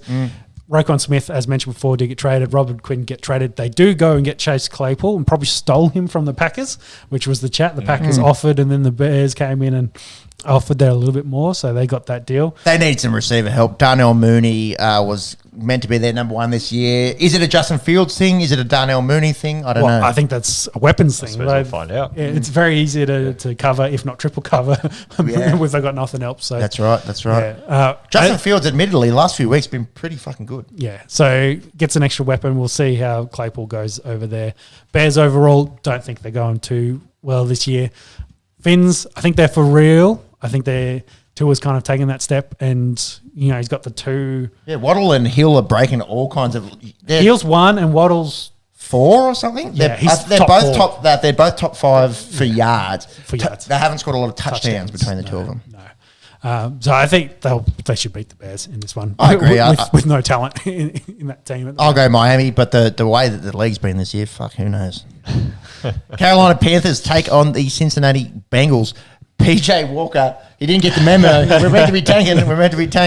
They're 2-6. You've got there. Can they be a problem in the South? I don't think so. I think they've played a lot better than people were expecting after trading away their Ferrari in Christian McCaffrey. Yeah, well, they traded all their talent. They couldn't get rid of Baker, so Baker, I think, is going to stick around. So they've got 3 quarterbacks. But PJ Walker is the future there, and we'll have to see. That's really helped out DJ Moore, who's played way better in the last 2 weeks. So they look overall like a better squad. Well, their running backs have been good as well. Yeah. In Chuba Hubbard and Dontrell Hilliard. Yeah, so Hubbard will be out for this one, but Foreman will be. I said Dontrell Hilliard, didn't I? Yes, Donta Foreman. Foreman, yes. Hilliard I fuck up names sometimes too. is the back. You are right, because he was the backup to Henry. The current backup to Henry is Hillman. So yes, you are close enough. Anyways, Bengals, Jamar Chase. There's not a lot of kind of precise news around this hip injury. It's 2 to 6 weeks. Who the fuck knows what that means? I think they put him on IR. So that has to be no, fault. they didn't. They didn't. They didn't, because they were going to, but they haven't yet. Okay. Because they're not sure. So. Well, fantasy owners are then umming and ahhing, because if it's 6 weeks, that's the season done. Like, that's going into playoffs. Yeah, like, that's what do you do? Mike Thomas or Keenan Allen kind of situation where it's like, hey, do us a solid, put him on injured reserve, because I've been carrying him for the last 2 months. And T. Higgins owners are going, yes, let's Well, go. T. Higgins and Tyler Boyd. James has got both of them on the other I do. team. I think I drafted both of them. Just waiting for that. Monkey's got a Jamar Chase fucking voodoo doll over here. Just get it right there. hopefully it is a quick recovery for him. Obviously, it's a real person. We're talking about fantasy fake football. It doesn't really matter that much. If you're 1-7 or 0-8 in your league, don't feel that bad. It's not real football. Yeah, well, Joe Burrow really depends on him as well. Like, even though he's got potentially 3 Pro Bowl kind of wide receivers on his team that are all very good at catching, without Chase, they're just not as – they don't click. And against the Browns, they lost last week. And how bad against Cleveland? And they can't protect. They can't protect Burrow at all. So that's probably the caveat there. Their offensive line has been bad, and it's really affecting the rest of the team in both phases of running and passing the ball. So I don't think the caveat. Bengals are almost at the exact same point they were last year. Got on a run, went to the Super Bowl. I'm just not feeling the same mojo this year that they can make that Super Bowl hangovers, man. They're a thing. Hangovers are real. Super Bowl hangovers are real. The point of this, the Rams have been crap, and the Bengals haven't been great. Yeah. For a bloke that knows a lot about hangovers, it's never felt one. Definitely been a big Super Bowl hangover for those guys. And a lot of the playoffs teams have kind of been struggling. Had to go out and retool, get trade for dudes to kind of make a push, because there are other teams we'll take the Vikings, Dolphins, and Eagles kind of really changing their seasons around at the moment. Pushing that. Anyway, on this game, Panthers probably going to be competitive. I think this will be a close football game. I think the Bengals get the job done. They should win, but again, the NFL this year, who fucking knows? Yeah. How's this for a start? Joe Burrow's leading passing yards and leading in sacks yards lost. Yeah. It speaks volumes to where the Cincinnati Bengals were at. The whole talk around their season last year was if they could have protected Joe Burrow, they'd have a Super Bowl ring. Yeah. And they invested, and they still can't do it. Yeah, it just hasn't worked out yet. Again, of course, young talent. Sure. So it might take a bit. Maybe. They're going to be good for a few years. Joe Burrow's young, Jamar Chase is young, Joe Mixon is young. Does he stay at Cincinnati? Do they have the cap room? In terms of tomorrow's game, I think they get the job done against Carolina at home. A team that I hope gets the job done tomorrow is the Green Bay Packers. They take on the Detroit Lions. Yeah. They're getting healthier, the Lions, aren't they? Well, we'll start with the Lions, They're not a huge amount of stories for them. Bit healthier. Brown is back. He played last week. Swift was back, played. Swift's probably a little bit banged up. I think Williams will get the start. And Smith is kind of might be on a pitch count. Yeah, I saw Swift back, so I sat Jamal Williams, and he had about 24 fantasy points. Stupid. Yeah, how's your record looking at the moment? 0-8. Knock. Who's there? 0-8. The new Taylor Swift album dropped this week. 10 songs in the Billboard Top 10. Probably. No, and I like Taylor, but maybe where our music industry is at the moment, if one artist can have 10 songs in the Billboard Top 10, but it's me. Oh my God, it's me. That's not the lyrics, but something like that. It's about self-reflection. It's about looking at yourself in the mirror. It's about going, you drafted poorly. You don't make good trades. You set your line up like shit. And it was me. I was vibing to a bit of Taylor Swizzle this week. And hopefully I'm playing Shake It Out tomorrow after I get off the donut and the Green Bay Packers win their first game in a month. The Packers, mate, they've lost. Well, sorry, to finish on the Lions. Okay. James, I was on a roll. You're on a wheel. Well, we started with the Lions. We better finish with them. Williams is probably another month away. They haven't brought him off IR. Jameson Williams we're talking about here in terms of their first round draft pick. Likely he won't play this season. And they did trade away TJ Hawkinson, who went to the Vikings after Irv Smith, I think, was going to miss at least a month, if not the rest of the year. Let's talk about that here. Poor Irv Smith. Meniscus last year, missed a whole year, and then ankle. Injured reserve for him now. TJ Hawkinson, very good on the Lions. Yep. You'd think going to the Vikings makes him even better. So. Yeah, well, it gives them an extra weapon there that hopefully free up Jefferson and Thielen more. Going from a Lions team have they won one game this year to a team that's only lost one game. So that's a good change, and I think TJ will be happy with that. Indeed. The Lions scoring points.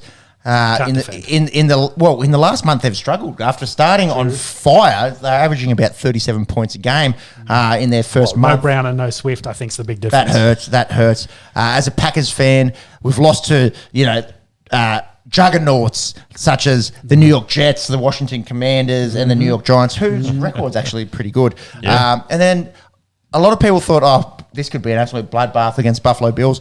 Didn't look too bad. They didn't get the win, but at Buffalo, I think they went down 27-17. Rodgers is a step back from where he used to be. Doesn't have any offensive weapons out wide. And could be the wide receiver. And on top of that, banged up. I know it's going to sound like an excuse, but it kind of is excuse. But anyways, Christian Watson goes down with a concussion. Lazard not there. No Randall Cobb anymore. No Randall Cobb. So you're running out there with Romeo Dobbs, who's been very good, but he's still a rookie. He's a rookie, and Samari Toure, and not exactly household names. Yeah, and they still don't love him, so they didn't trade for anyone. So they get tried, but then they couldn't do it.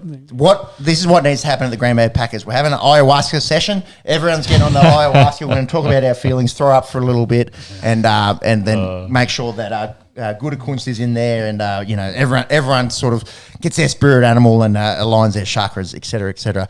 In all seriousness, if they lose this game to the Detroit Lions and lose 5 on the trot, I am done with the Packers for this year, and you start thinking about next year.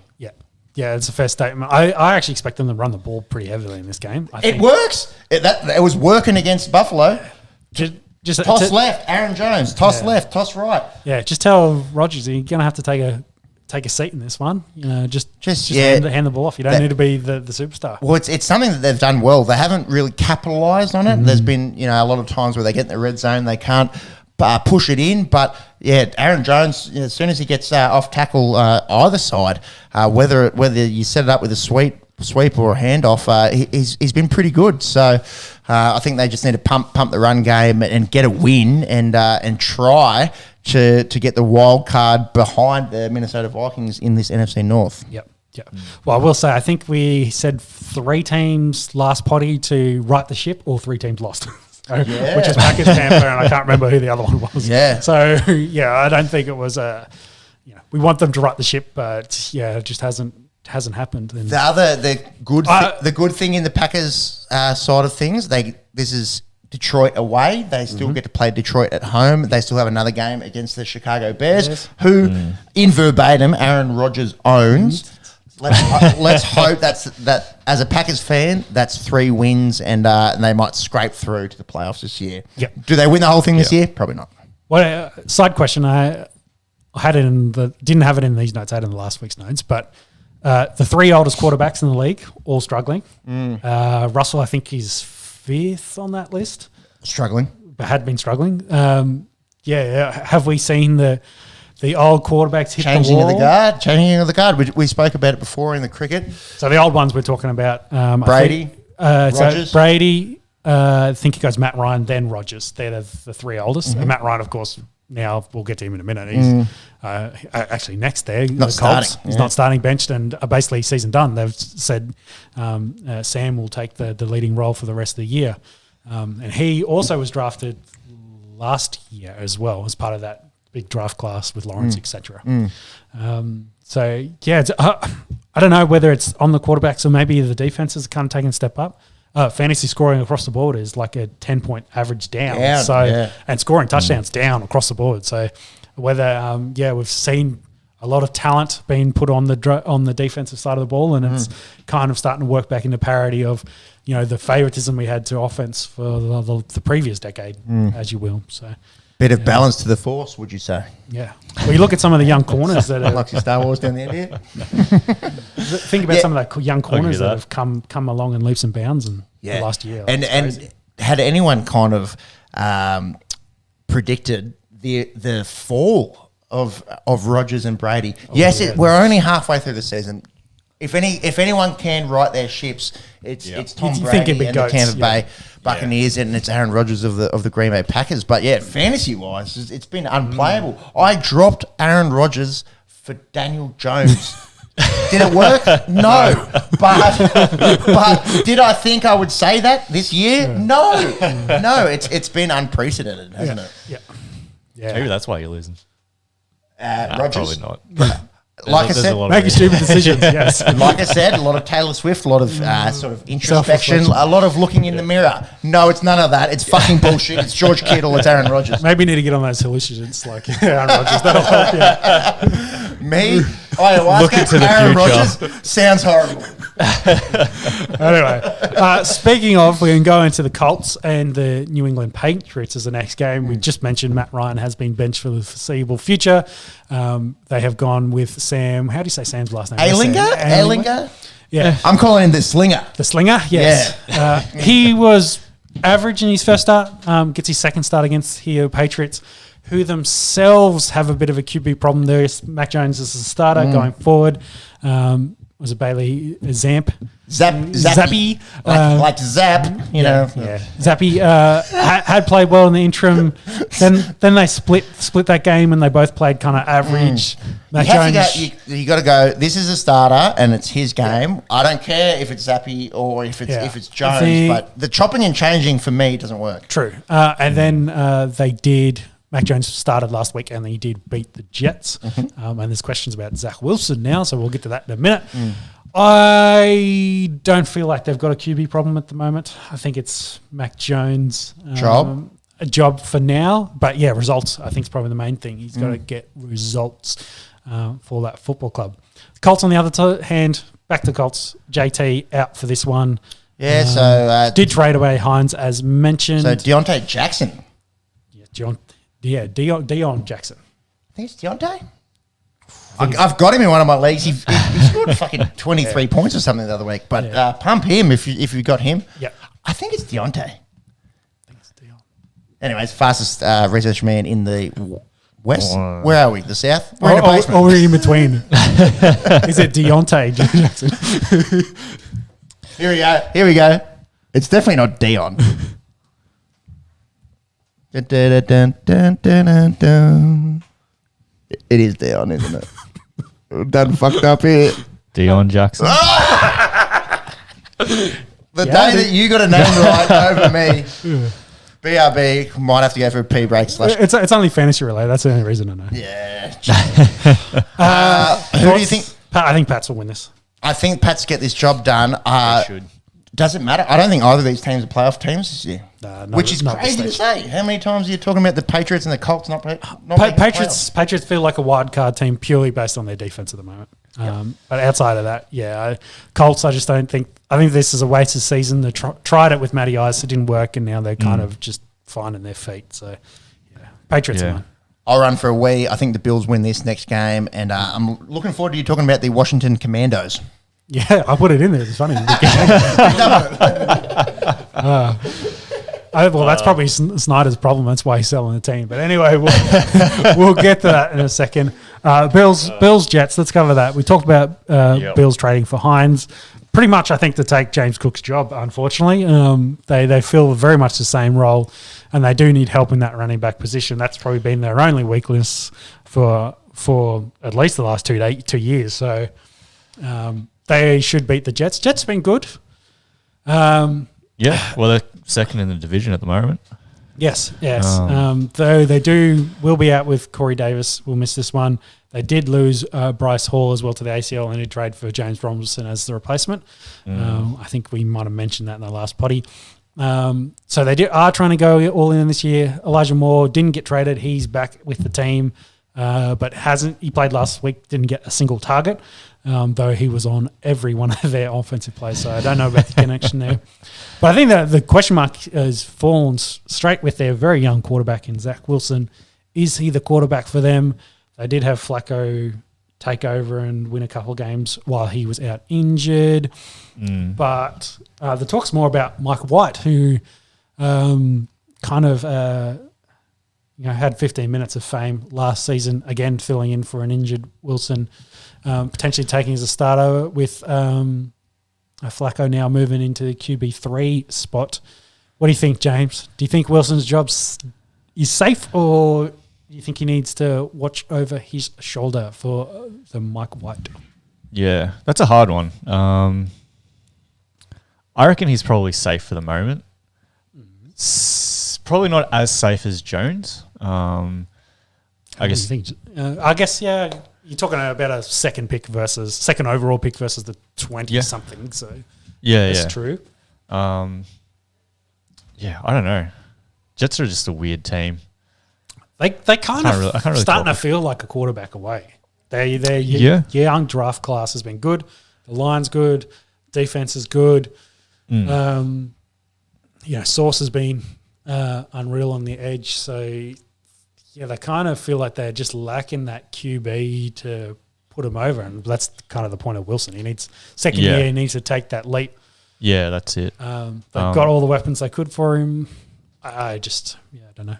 Yeah. And that's always kind of been the case with the Jets as well. Like, they've always sort of drafted well. Well, they haven't drafted well up until the last couple of years, but they always kind of they've always kind of had that quarterback that might have potential, but they've never really. We've gone through it was Sanchez, then into Geno Smith to I guess now where they've gone through the retreads for a couple of years, and now they've got Wilson as that. Yeah, so I think they've got too much invested in him. They'll have to keep him together, and it won't matter too much in this Bills to keep rolling and win. Yeah. No, definitely. Yeah, and then we get into the Vikings, the Vics, Minnesota taking on the Washington Commandos or Commanders, as you will. You mentioned before about the Vikes getting TJ Hawkinson after the injury to Ive Smith. Not a lot of news for them. They're going well, and I believe this is the first game for Kirk Cousins against his former team in Washington since he got signed. He didn't get traded. He got signed by Minnesota when he was off contract. So either way, I think they probably do the job here against Washington, who have been better with Heineke as the starter. But I guess the big news during the week is about the Washington club being potentially up for sale. Because I think last party we were talking about how there's conjecture. Well, Snyder had gone away and got all the blackmail, the dirty information, so they couldn't force him to do the sale. Like you can't force him to sell his team, but I think the feds are starting to look into his books, and maybe a few smoking guns coming out, which get ahead of the curve. They're trying to sell the team while it's still worth potentially over $5 billion. Yeah, and Bezos again back in the conversation. He's got Thursday Night Football. He wants his own football team. I heard Jay-Z might be in on that as well. There's been a lot of chat around him maybe buying a basketball team, but this might be the window for him if he goes in with Bezos or some other consortium. Yeah, which I think was almost all the same names that were thrown out for Denver as well. So it's guys with big money and they're looking for a football team. Washington could be, which also potentially that's why I put the Commandos in there, could change the name of the team when they buy it as well. Let's go Commandos. Something decent. I think that's a thing in the States. Down under, going commando often means wearing shorts without underwear. Hence why we're finding it funny. Yep. We're not just talking about guys that are tough mofos and the most deadliest people in the world. Yeah, no, that's what we're talking about there in terms of going commando. The sale for Denver was how much? 4.6. This, by all means, will probably break that. Yeah, because slightly larger market. Yeah, Washington. If you go by the Forbes numbers, they've been valued at 5.6 bill. Or they're generally a top 10 NFL team in terms of revenue. Yes, exactly. So they need decent ownership. There's 6 million people in the greater Washington DC area, which is wild. So that's a fair few people. Few people. By all accounts. When this team does get sold, will break that record that Denver did set just this year. Oh, and what did Chelsea sell for? Did they end up selling for 6? No, I don't think has Chelsea sold yet? I don't think it's officially gone. Yeah, because I think there was a club, can't remember, in the 5 bill, but could potentially push the biggest sale ever. It's a lot of money. It's obscene money. It's exactly, you can't get your head around it kind of money. Yeah. Commanders have been better in the last couple of weeks. They have won 3 in a row, surprisingly. Yeah. Packers is one of the scalps in that. Mm-hmm. And that might be a bit of Scary Terry and Heineke connection. They've definitely been a bit of a change there.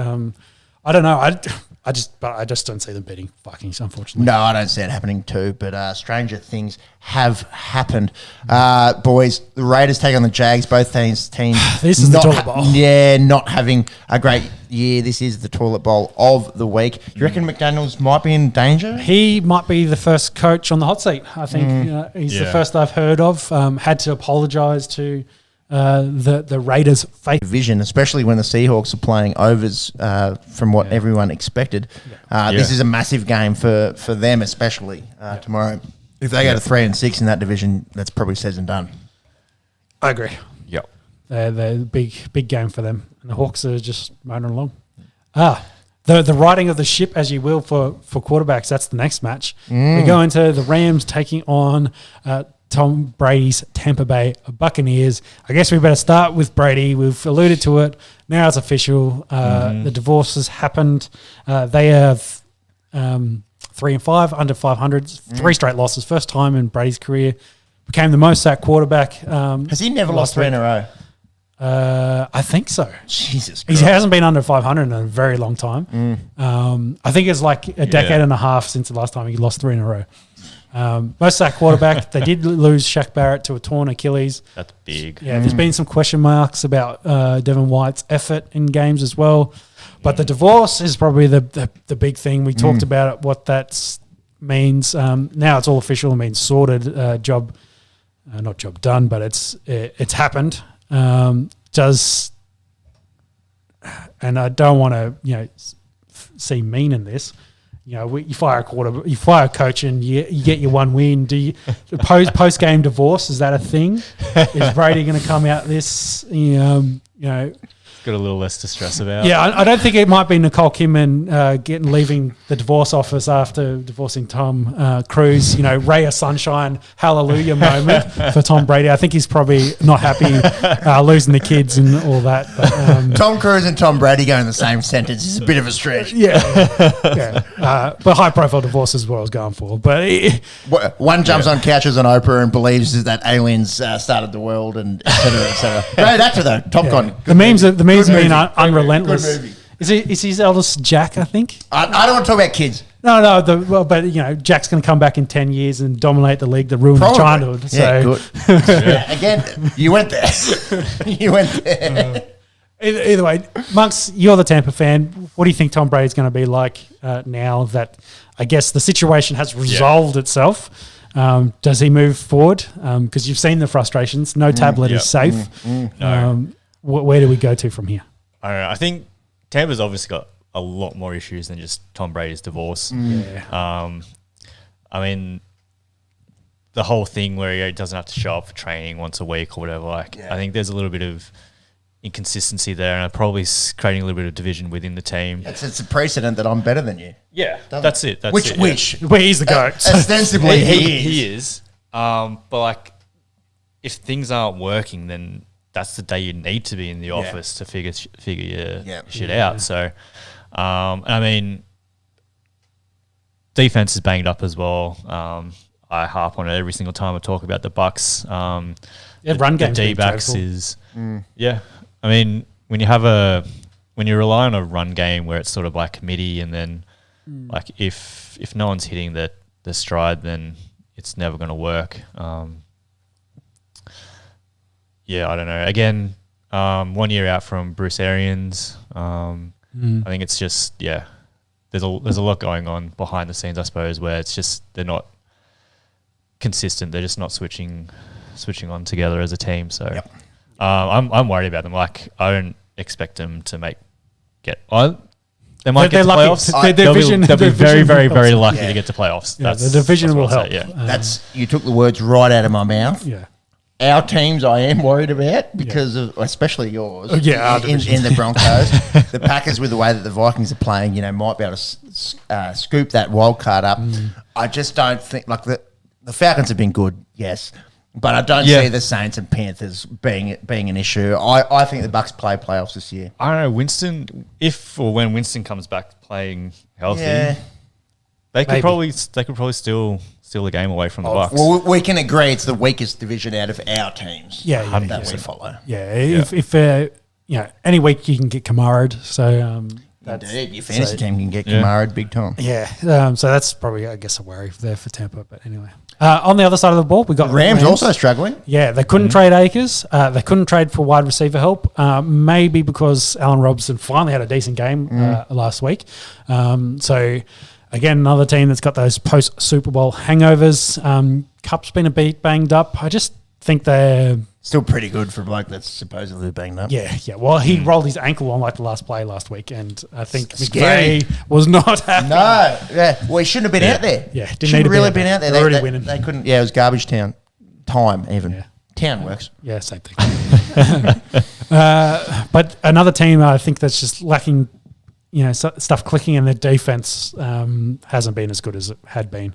I think Donald lacks his, Robin or Batman in a Von Miller type kind of player. So they're just, I think they're just struggling a little bit. Season-defining game for both teams tomorrow. A win really gets you back on the right track. Are they at 500 or are they under? The Rams, I think they're just under as well. NFC West 3-4. Yeah, definitely.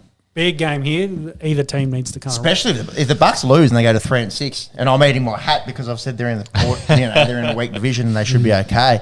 It's especially pertinent if they lose, but definitely a big moment for both these. Agreed.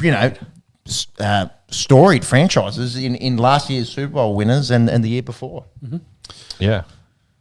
All right, two big teams in the AFC. The Tennessee Titans go to the Kansas City Chiefs. The King, he's been rolling. He's had the volume all year. They've been feeding him. He just hadn't been really finding the the end zone that much. He's getting more volume now because Tannehill's injured and he will miss his second game. So Malik Willis to start again. And I think he had... Do you have 10 attempts or something like that? 12 maybe? Yeah. It wasn't many. Yeah. It wasn't many. The King getting all the handoffs. Yeah. I'm not sure that's going to be good enough against Kansas City, though. I don't think it will be either. Good for my fantasy team. I have Derrick Henry in the league that I'm 1-7 and not 0-8. So listen to everything that I have to say about fantasy football and take it with a grain of salt. Yeah, the Chiefs on the other side, they did trade for the hurt Tony here from the Giants. Kadarius Toney, who really didn't have... much to do with the Giants. A first-round draft pick, had a little bit of involvement last year. Yeah. And had a few explosive games last year, and then then they've moved him. And he goes to the Chiefs. When he's healthy, with Patty Mahomes throwing the ball, could do a bit. Oh, he was one of the most electric kind of slot guys that came out last year, in that class. So, I think I think it hurts probably a testament more to... maybe where they think Sky Moore is and what he can do, and the fact that they maybe haven't got enough out of Juju and MVS, as in they're kind of role players at this point in their careers, and they're looking maybe for that X factor talent to kind of change their game a little bit, which Tony does have. So we'll have to see what that looks like going forward and how he fits into this team, because with the Giants he was injured. All good for the Chiefs. All healthy off the injury report. Will play in this game. It's like the kid that's faking a sickie for school, and he goes, "Oh, it's PE day. Oh, I'm there." I think that was one of the disagreements between him and the Giants was on the injury. It sounds like they wanted to keep him off the field, and he was sick of that. So anyway, Chiefs win this for mine. Yeah, agree. And then we finish with Monday Night Football. Yeah, Baltimore Ravens taking on the New Orleans Saints. Ravens are a bit banged up. Bateman's season done. Andrews, I think, is unlikely to play in this one. So if you got likely available in your lineups, go fire him up. Edwards also a bit banged up. The continuous chat about Lamar wanting to get paid, what he's due continues. Probably deserved. Yeah, definitely. In that MVP conversation with the numbers he's putting up there, probably with Josh Allen and maybe even Hurts, if you want to throw that in there. Where do we think the Ravens go? Can they be a force in the AFC, or are they missing? I think they might miss their defense. They don't have a Ravens-esque defense at the moment. No, which is synonymous with Baltimore Ravens football, is having a stout defense. Ray Lewis and Ed Reed say hi. Look, it's pretty hard to go out and win football games when you're as banged up as they are. Probably over the last 2 seasons, the most banged up team in football, and they still go out and win games. Yep. It's going to be challenging, yes. I suppose marking injuries is probably the big one for me. Yeah. Hopefully Rashad Bateman recovers well, being on IR. Fantasy-wise, smash Kenyon Drake. He should get a bit of a go here. Look, this Saints defense is pretty stout, and at home, maybe they get the job done here. True. So on the Saints, Andy Dalton name started going forward. Mike Thomas, official season done. How frustrating is that? Yeah. Like played 3 games this year? Yeah, and barely at all last year, and it's been like He didn't play at all last year. like toe and it was toe injury this year. What was last year? Ankle? Or did he have Liz Frank last year? It was foot related. It's foot related. Well, the dreaded Liz Frank, that'll do you. But missing your whole season essentially from a toe injury is 3 games in 2 years, I think. Yeah, it's frustrating. Out of a guy that was an NFL record breaker in receptions and just absolutely dominated the league a few years ago. So hopefully he can get back. They didn't trade Kamara, but I guess the question is their season done? Like with what they've got left in that squad and where they are. I guess again they're in the South. They've got chances. You got the point there. If they were in a more challenging division this year, you'd probably think season done. You get to play the Falcons and Panthers twice a year, and the Bucks post divorce with a geriatric quarterback that probably keeps your chances alive. I still think the Ravens should probably win. I think so too. I think so. And Lamar, let's talk about Lamar just briefly. He's been unbelievable this year. Pretty good last year as well. I think they need to pay the man. Considering he's got no weapons. He single-handedly carries that team. Who in that wide receiving core is an elite wide receiver? No one. They traded away. Mark Andrews. That's who their elite wide receiver is, and he's not playing tomorrow. Lamar Jackson is elite. We use him in our sandbite, breaks ankles. He does things that other quarterbacks aren't able to do, and I'm sick of any Lamar Jackson hate. Pay the man. He's an excellent football player, and they're going to have to be heavily reliant on him come tomorrow. Yep. And otherwise, about half the legs on bye week. We've got Cleveland, Dallas, Denver, Giants, or New York, Pittsburgh, and the 49ers all on byes this week. So factor that into your fantasy team. Aussie fans, at least, we have 5 a.m. start tomorrow. It's a bit better than 4. It's definitely better than 3 a.m. Let's go. Business end. We're halfway through the year already. Yes. Week 9. This is the changing of the guard from not halfway to past halfway. We kind of see the teams firming up as being very good and some that are still in the hunt. So, yeah. That's it. All right, let's talk some NBA. Let's talk some basketball. Curry sets, fires, puts it up. Bang! The Brooklyn Nets have been the talking point of the NBA and possibly world sport, given the last 2 weeks. Some anti-Semitic kind of gear going on with Kyrie Irving. I believe he shared a link on his Twitter to a movie that he may or may not have even watched. Yes, which suggested some anti-Semitic things. Well, I think that's the theme of the movie. So. Yeah, we've seen, we're a sports show. We're not a pop culture show, but we've seen Kanye in hot water over the last few weeks regarding some similar kind of comments. But Kanye was doing media appearances all over the place and spouting, these quotes and these. Man's pretty cooked. Man's pretty cooked. We need the old Kanye. He's got problems at the moment. The old Kanye. I was actually pumping a bit of old Kanye this week. Yesteryear. And fuck, good music. Probably just one of those blokes that's just. Needs to keep it music related. Anyways, we need to keep this sports related. We need to keep this NBA related. Stick to your lanes. Kyrie has been suspended for a minimum of 5 games. That's a minimum. And I think it's up to the league as to how much or how long that suspension is ongoing. The players had a meeting behind closed doors, which I think happened a day or 2 before the quotes came out. It was before the Kyrie stuff, and it was before the sacking of Steve Nash. Yep. And then, look, if your players are having a meeting behind closed doors and then Nash gets sacked within the next 48 hours, your coach goes, obviously the players didn't take a liking or haven't taken a liking this season to the way Steve Nash has been doing things.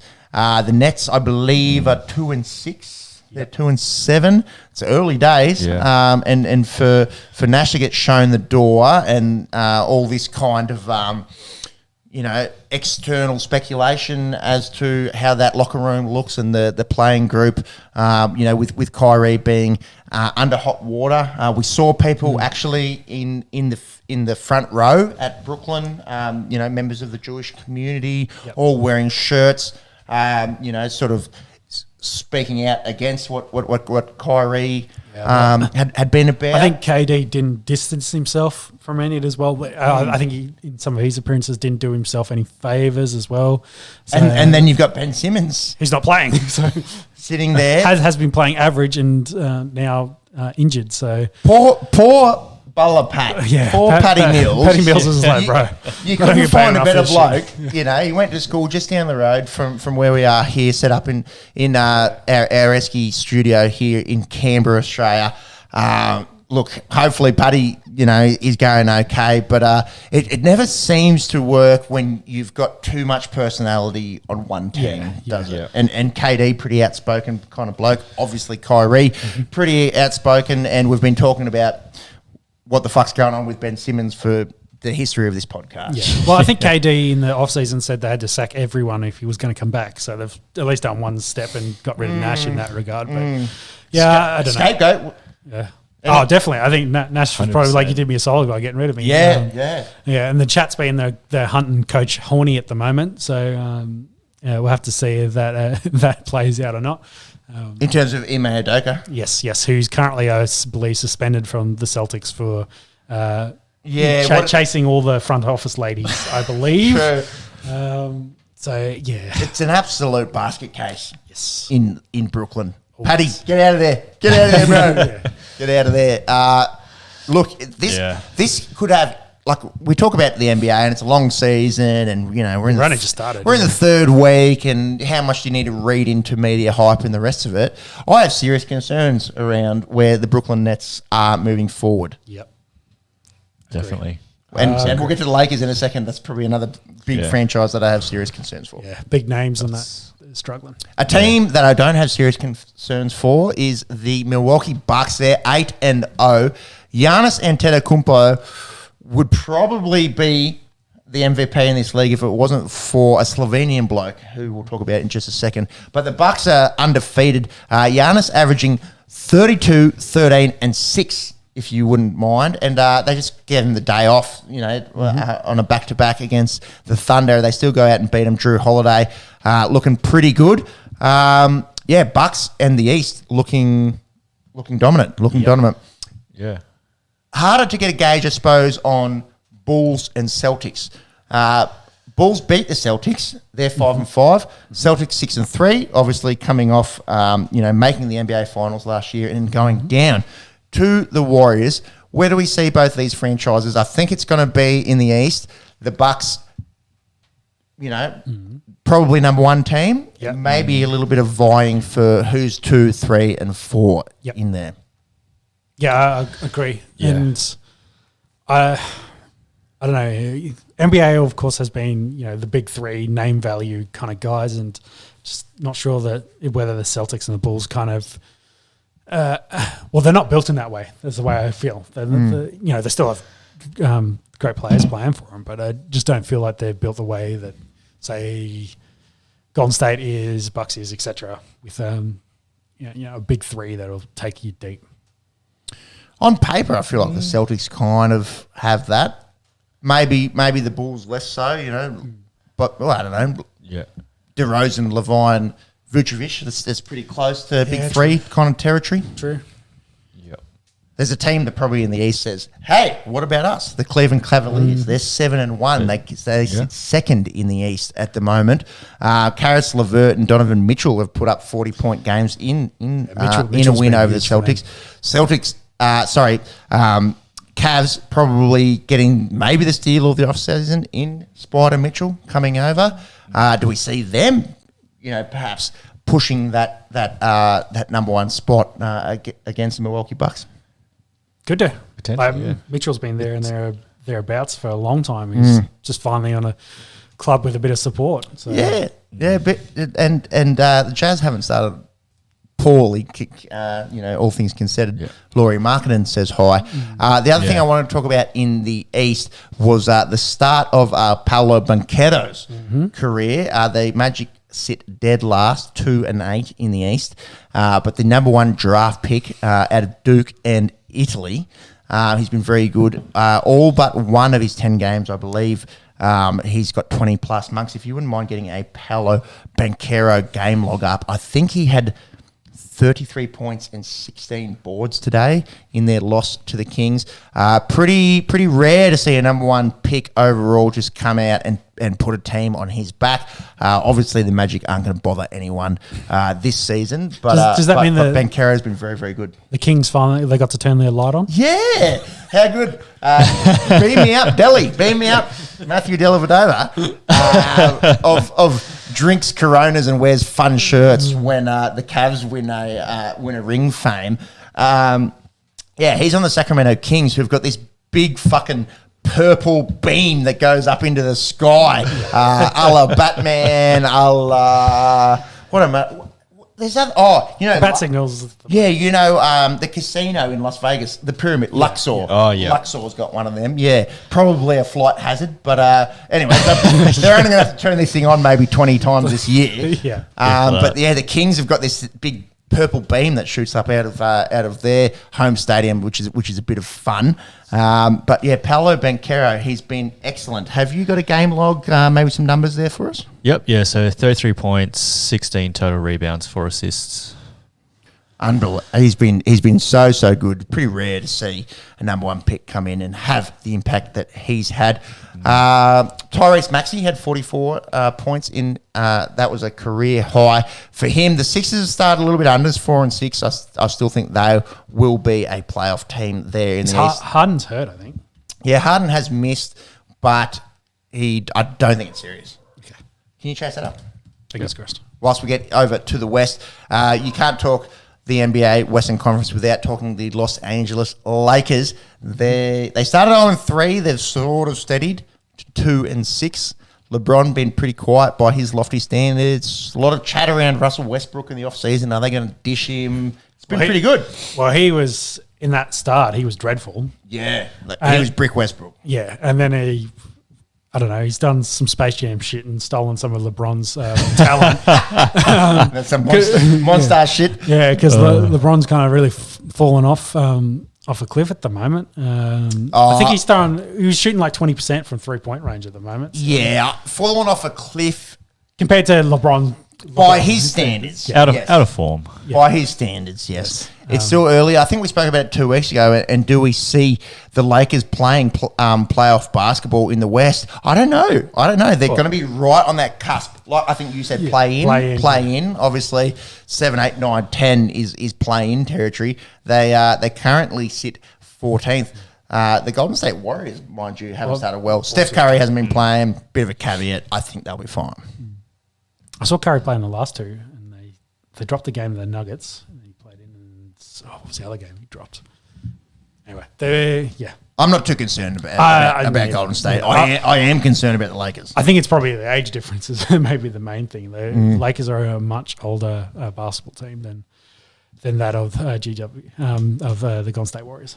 You love that, the poor fucking Giants. Yeah, there's a big sound from the Bay Area. It's the sound of the mighty Warriors. GSW, isn't it? Yeah.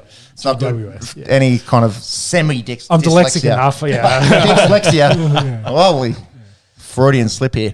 Nuggets, your Nuggets. Nikola Jokic puts up, or he actually breaks Wilt the Stilt's record for most triple doubles from a centre. He goes 6th all time, and he's only 27. So you'd imagine probably overtakes a few blokes on this list.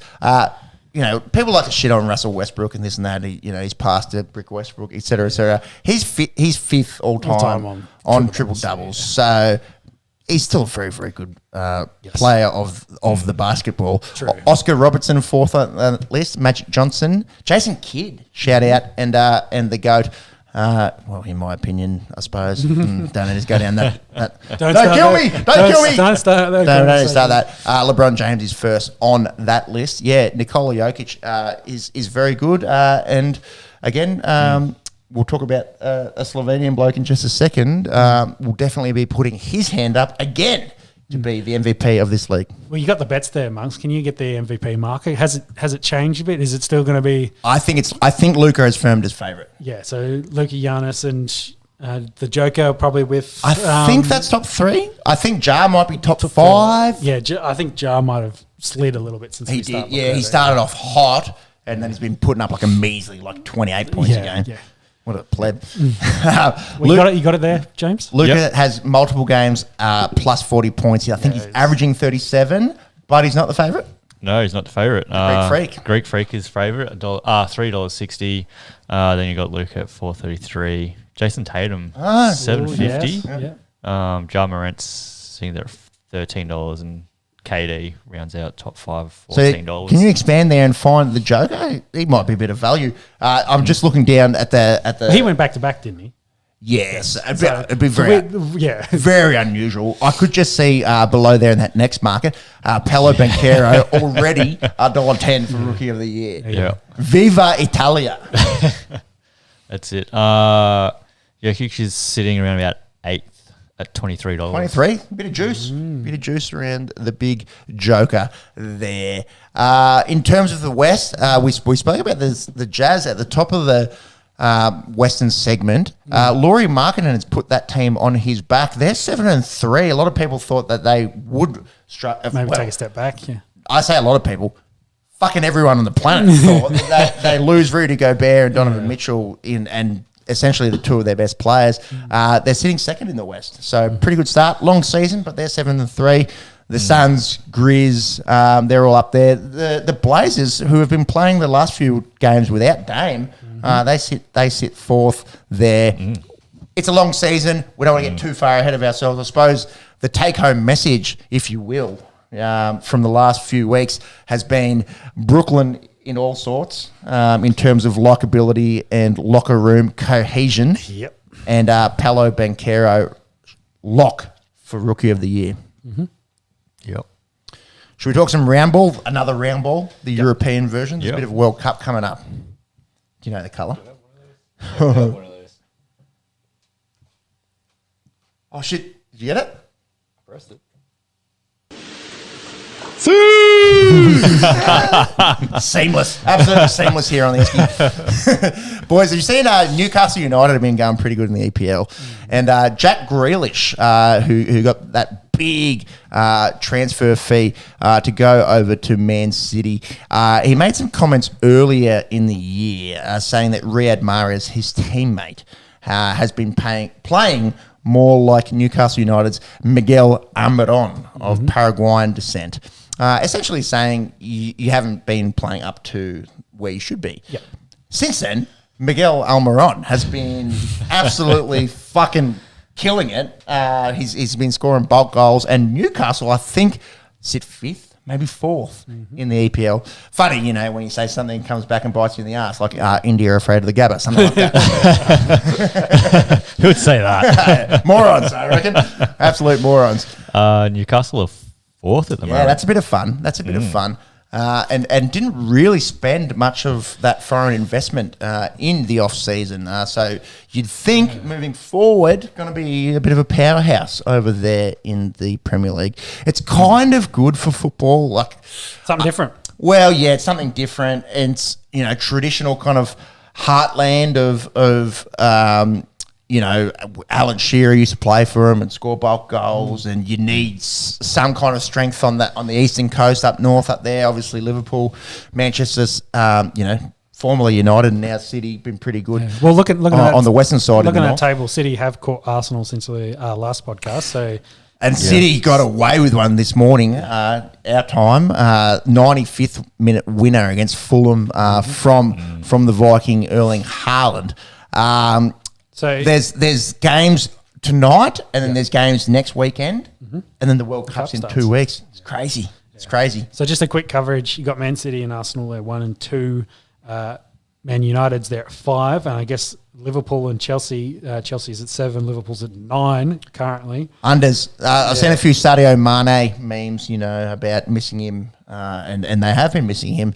Early stages, but pretty hard to come back from 9th. Liverpool definitely not the team that they were with Mane. Nottingham Forest still dead last. Wolves probably in trouble there in 19th spot. Did Leicester jump out of relegation Leicester danger? City. Yes, 13th. They're currently 13th. I think they've won their last 2. Yes, 2 and a draw. Kylian Mbappe, I think he signed a big deal or is in the works of signing a big deal for PSG. Monks, any news there? Fucking PSG. Talk about him for Champions League in just a second. Yeah, it looks like he was linked with a deal to Real, but has decided to stay at PSG. I don't know why you would leave with Messi and Neymar outside of you. Yeah. It's the most cheat code fucking FIFA Ultimate Team kind of gear that you could get with PSG. And hilariously, that probably leads us into a bit of Champions League chat. PSG should have won this group by they had it, and Benfica had Maccabi Tel Aviv. Yeah, they scored 6 goals. Maccabi Haifa, maybe. An Israeli team. Yeah. They won 6-1, and yes, they scored 5 in the last 30 minutes to go equal to equal with PSG on points, and then finish first via goal difference was equal too. Oh, wow. So the next splitter is away goals. So So they finished equal there with PSG. And the goal difference was +9. I don't need to see a map of Europe, James. Come I on. could probably name every country if you want to go through that. But yeah, anyways, Champions League. We have the results from all eight groups. Probably the funnest thing to happen from match day 6 was PSG finishing second, which means they'll draw one of the teams that finished first. So maybe we'll go from the top. Let's go from the top. Well, yeah, because you've got Liverpool actually finished second in that. Yeah, well, Napoli's been playing unreal. Yeah. They have a Georgian winger, and I didn't even bother writing out his name because I know that I wouldn't be able to say it. So yeah, we got a chance. Yeah, they were like if I'm not being able to spit it, out after 6 beers, no one on this table's doing it. But Napoli are looking really, really good. They both finish on 15 points, but Napoli go through Group A on goal difference. Ajax, who normally, the old Ajax spray and wipe. Yeah, Ajax spray and wipe. Laurie Daly once said that on the Big Sports Breakfast. I think we say that every time we mention Ajax. Yeah, so it was a big sort of point for me. Gives us hope. Yeah, it made me thinking, well, if he talks about soccer, maybe I could. Ajax spray and wipe. Great cleaning utensil. Utensil probably not the right word. Anyways, they'll be going into the Europa League. Where the big teams like Manchester United play. So Napoli looking pretty good. Liverpool, the caveat of their EPL play being really poor is that they'll be playing round of 16 football in Champions League. If you wouldn't mind going down there to Group B, yes, Porto have been quite good. The surprise packet, I suppose, of the Champions League has been Club Brugge. They'll go through. This group on paper pretty even, so some big clubs in Leverkusen and Atletico Madrid missing out through that one. Group C, if we keep scrolling there, Bayern Munich, they're always fucking very good. Inter go through. Barcelona, bye Barcelona. They go down to the Europa League. And Victoria Plzen from, I'm sure that's not how you say that, from Czech Republic. Thanks for coming. Group D, Spurs. We kind of skimmed over them in the EPL. They're third, and they'll be in the next round of the Champions League. I'm friends with a few Spurs persons of interest. Don't hold that against me. They say that they're quite boring to watch at the moment. They scored 8 goals in 6 games, but they're through. They're through. This group went down to the last day with Frankfurt, Sporting, and Marseille all there or thereabouts. Poor Son, he had a head knock and looked a bit worse for wear, but it's going to be interesting to see now. I imagine Spurs say, you're sweet, you don't play this weekend, good luck at the World Cup. Obviously, the hero of South Korean football at the moment. If you don't mind scrolling down there, Chelsea and AC Milan go through. Chelsea having that that loss at Dinamo Zagreb to kick off their campaign, but they both get through. Salzburg go to Europa, and Zagreb, after starting well, they go back to Croatia. Group F. Real Madrid and Red Bull Leipzig, they go through. Shakhtar Donetsk, I think I spoke about it at the start of the Champions League, playing away from home, the only Ukrainian team in this Champions League. Hats off to them, and obviously thinking of everyone that over in Ukraine, probably football, probably the last thing on their mind at the moment. Yes. Celtic and Rangers really got predict the two Scottish teams in this. So Scottish football maybe not exactly where it used to be. And as we go down, Group G, Manchester City, boo! They take out Group G. Borussia Dortmund go through. Didn't lose a game.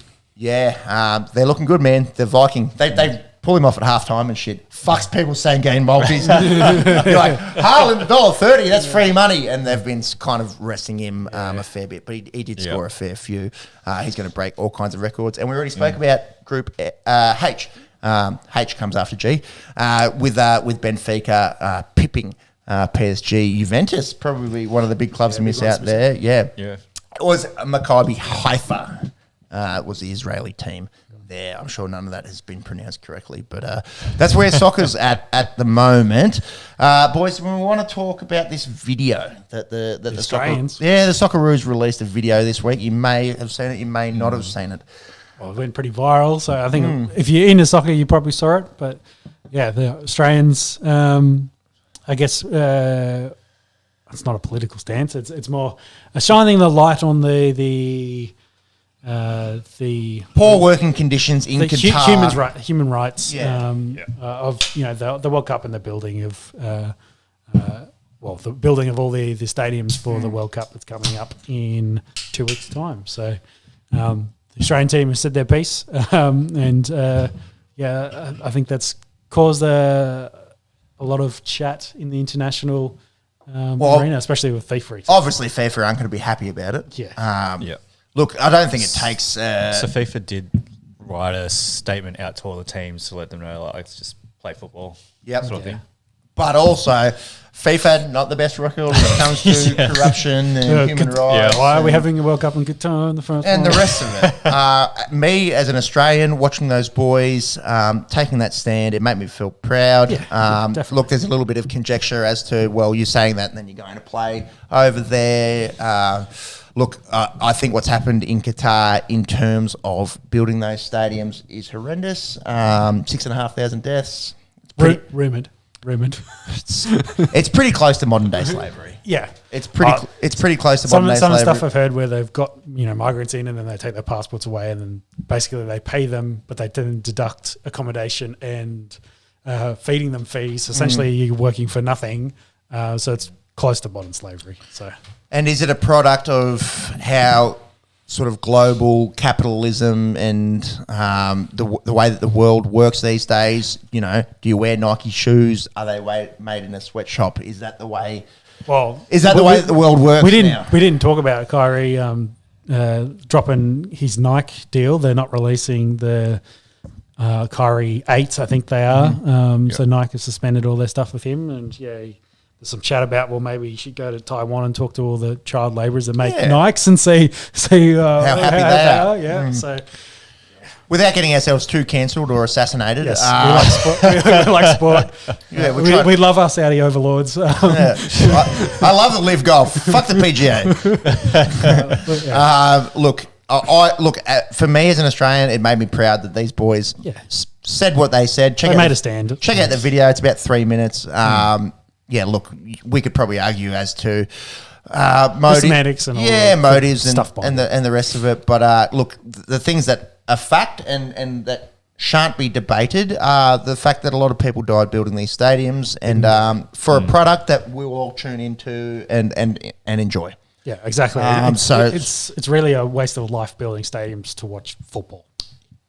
in the scheme of things, like, yeah. Well, and what happens to these stadiums after the World Cup? They built 10, I think. I think so. How are the stadiums in Africa currently being used after their World Cup? South Africa in 2010, and they didn't have a great record, I think, either. Yeah. Look, boys, should have come to Australia. Yeah. Well, actually, speaking of which, the Women's World Cup's going to fuck the rugby league next year because they're using all the stadiums for the schedule. So rugby NRL's then got to work out how they're going to do where they're going to be playing football games week in, week out, because they're going to have the Women's World Cup right in the middle of the season. So I know how to fix that. Rugby league crowds are garbage as it is. Yeah. Just send them all back to the club parks, No, regional. Regional. We've seen, games in Wagga and Bathurst. And double headers. Just play the men's game beforehand and then go straight into the Women's World Cup game. Why would you do that, Sean? Well, I know. We'll have the men's game as the warm-up, so then the crowd comes in for the women's game. At least there's crowds at a fucking rugby league game. That was the angle that you were taking. That's where I was going. Okay, the crowd's watching the football, the soccer. They're there for the soccer. That's what I'm saying. The premier sport here is the Women's World Cup, not the bumhole league that is the NRL. I'm glad you clarified. That's where I was going with the whole thing. Actually, in hindsight, it actually makes perfect sense. Yeah, exactly. Men's game, the warm-up. The fields were absolutely screwed with all the... True. FIFA are very particular on their football field. So when's the Women's World Cup? Can you look that up? What time of the year? Does it matter? My solution would be try to get as many games out into country New South Wales and regional Queensland as you can during that period, because there's no need to have a regular season rugby league game in Allianz Stadium. Yeah. Because it looks fucking stupid with 15,000 people in a 90,000 seat stadium. Exactly. You don't want to compete with the World Cup. You want to either cooperate with it or just do your own thing off to the side. Indeed. What time of the year we got FIFA Women's World Cup? That's big. 2023. Mm-hmm. Let's go Sam Kerr. Let's go Matildas. We've got it from the 20th of July through the 20th of August. So we're talking end of rugby league, but not finals. Yes. And also it's being co-hosted with New Zealand as well. So the grounds really Perth, Adelaide, Melbourne, Sydney, Brisbane. So again, it shouldn't affect anything really. Like you're taking games away from Suncorp and Sydney in terms of league, and then in terms of Melbourne, which stadium are they using? Is it Marvel? No, they're using the rectangular stadium down there. So it shouldn't be too many. It's not an issue for AFL, more for rugby league. Shouldn't be too much stepping of toes. Alas, we are in our soccer segment. Let's finish it off as World Cup. Well, next week we're going to preview it. Yes. We're going to have to preview it. Episode 100. We will 100. Raise the bat. 100. Raise the bat, boys. Yep. Yeah, fuck. That's gone pretty quick, hasn't it? Mm-hmm. Yeah, a lot of dribble in that. Jeez, let's go through. If there's one coherent sentence in those 100 episodes, I'd be surprised. Yeah. Good luck.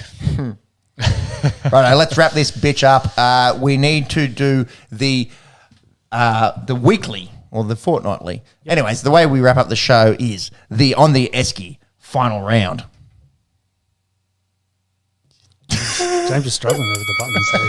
I think you got to really get in deep there. I pressed it 5 times. Yeah, his dainty little accountant fingers. Gentle. Pressing it. Yeah. They're from those strong IT hands down the end. Yeah, exactly. No, he types a lot. He's got callus on his fingertips. Yeah. Yes, from typing. Fingertips?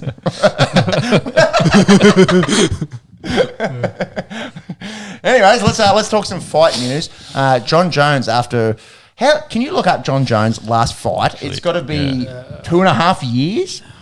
Pre-COVID or post? I think it might be like pre-COVID. Yeah, but he's been on that heavyweight transition, so by all accounts he's ready, and he wants Stipe to sign the contract. I think that's where they're at. December 10th, the UFC 282, which is not far away. But yeah, it's 5 weeks. Yeah, well, 2 pay-per-views away to sign that and get on that. Whether that happens or not, but by all accounts that's the fight. It might not happen this year. I think Jones wants to happen this year. If not, make that fight. By all accounts, it sounds like Stipe's not interested. But I don't know, who knows? UFC's trying to do that. So that's the question. Will he get it? And then Someone's throwing their division between lightweight and heavyweight. Yes, Yeah, that was my question. the 230. 205 at light heavyweight Yeah. to heavyweight 265, 60 pounds. Should they have a light heavyweight and then, like you say, a 230, 235 as a heavyweight? Yeah, well, and then you've got to go. I think that's try and beat the boss. You know, the boss of the video game is Francis Ngannou, and that's the top. It's, How does boxing do heavyweight and then they do super heavyweight? I'm not really sure. I'm not a boxing aficionado, but Boxing I know does have a super heavyweight. Yeah, I know that boxing is much more stringent. Probably not the right word, Yeah. but they've got a lot more divisions, if you will. Yeah. I think it's 230 I was think they divisions got might also be different between belts as well. By Yeah, slightly. But- I think about 230 is, but then again, I'm pretty sure Fury fought at like 250 when he fought. Dude, boxing belts / divisions, yeah. astrophysics, things that I will never understand. I think the inner thinking of a female mind, Yeah. just shit that I won't ever get my head around. Yeah, I think 230 kind of makes sense, but the UFC kind of likes where they are division wise and the amount of fighters they've got. They're not really interested in that. But I feel like there'd be a few dudes that would bang it too. Like Stipe he would say, righto, Francis, you have 265. Oh, definitely. I'll come to 230. Well, Jones as well, 230 kind of fits Of course, really yeah, well of for course. him size wise. It's 60 pounds. That's 40 kilos. Not quite, but it's it's 30. It's nearly 30 kilos. Yeah, well, so some funny bits on that. I think Conor McGregor, there's a photo doing the rounds, and he said, "Yeah, I'm at 265," and I was like, "You're looking pretty swole, but I don't think you're going to be 265 pounds." And then one of the Connor needs to go in the Kanye category. and I think one of the fighters today in the men's fighters, but there isn't a 125 pound division. Someone that was 125 pounds weighed in yesterday was 178 today. They were on the scales, which is crazy. Or maybe it was 135. This is your story, dude. Anyway, It's not about the fight night tonight. there was a fight night today. Today, And they weighed in. Either it was the 135 pound division or the 125, but I don't think there's a men's 125, so it has to be 135.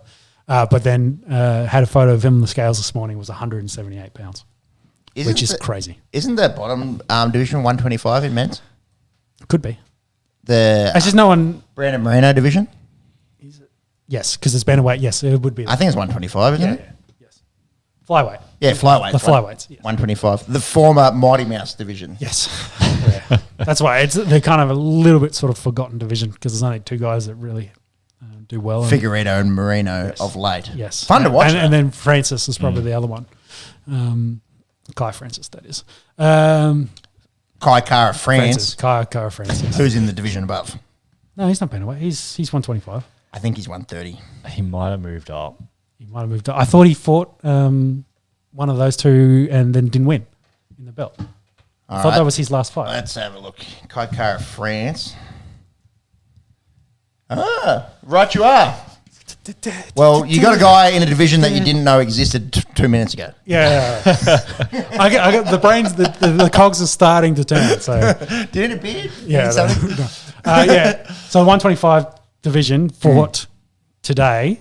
Weighed in yesterday at 125 was 178 pounds today. Fucking hell. That's crazy. Which is bananas. It's sanctioned cheating. That's what Joe Rogan tends to have to Yeah. say about it. Yeah, if you can get your body down to it, then It's not then you good. do it. It's not good. It's for not you. good for you long healthy. term. No, it's not But healthy. if it helps you win, then I guess you win it. But then maybe, call me crazy, a few more weight divisions would help alleviate the stress to cut weight. Yeah, I don't think we have to go crazy like boxing every No, half pound. and that but becomes stupid. Like, Yeah. it's not half a pound. Obviously, you're talking facetiously there, but it's like five. Yeah, five. no, four it's less than that. It's like it? 2 pounds. And especially in the as you go down in the divisions, again between the belts, you can have Which is like- ridiculous. Yeah, I could it's go take a it's like shit 2 and, pounds. and Exactly. drop a division. Yeah, exactly. So Probably drop a few. Yeah, I think that 10 pounds has always been the conversation. You start at 125 and you go 10,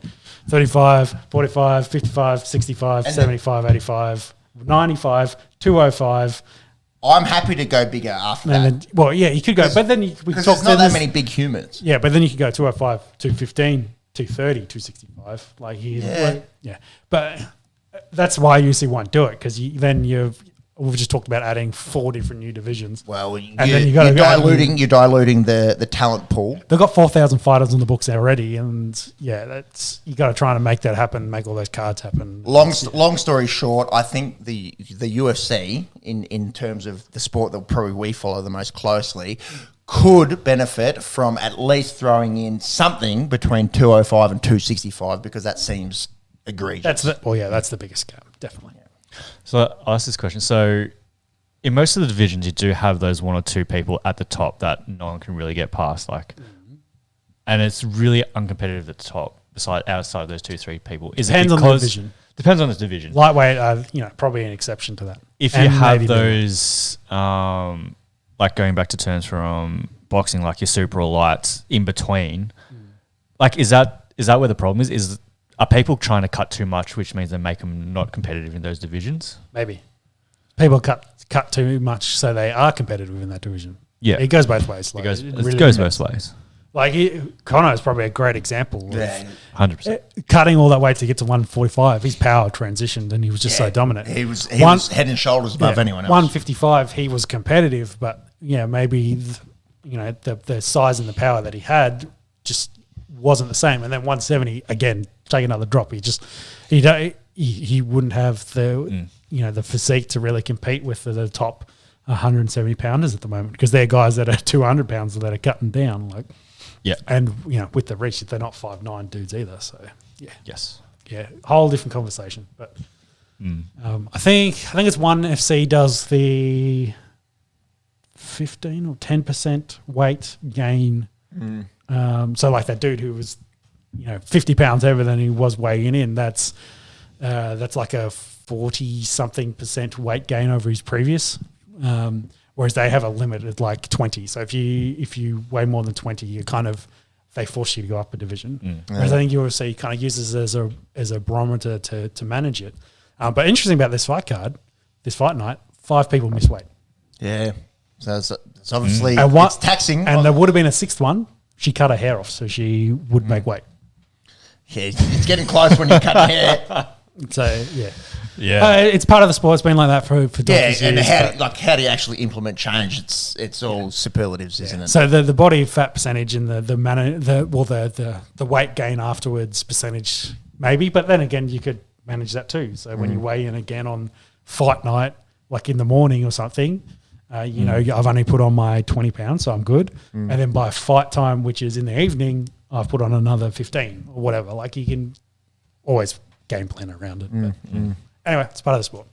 Should we talk UFC 281? Might as well. Yes, the big, massive card coming up.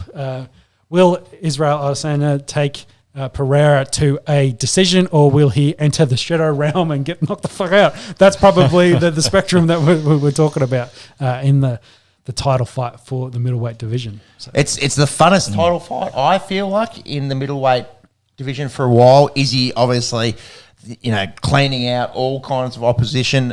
Some people say he fights boring. I say he fights smart. Yeah. If you can stand back and kick the shit out of someone's legs and not getting taken down, and he's doing what he needs to win. So yeah, you can't dismiss that at all. No, yes, it might not be the most entertaining thing in the world, but he's doing his job and winning. And then Alex Pereira, on the other hand, just knocks motherfuckers out. He's got stone hands. His sister actually got signed by the UFC during the week, kickboxer as well. Genes. Like it runs. strong. Yeah, the power transitions. Like she's got some stone hands as well. So what do you think the mental advantage for Pereira is going to be, considering in the kickboxing, Muay Thai world, that he's actually knocked out Israel Adesanya? There's not too many people that are on planet Earth that can claim that. It'd be interesting. I was kind of thinking about this the other day, that whoever shoots first, as in goes for the takedown, kind of shows who's the bigger man in that regard. It's like, hey, I'm actually afraid of your ability. I just hope it ends up being what we think we all want it to be: stand-up fight. It ends up being a kickboxing match, an absolute war. See how we go.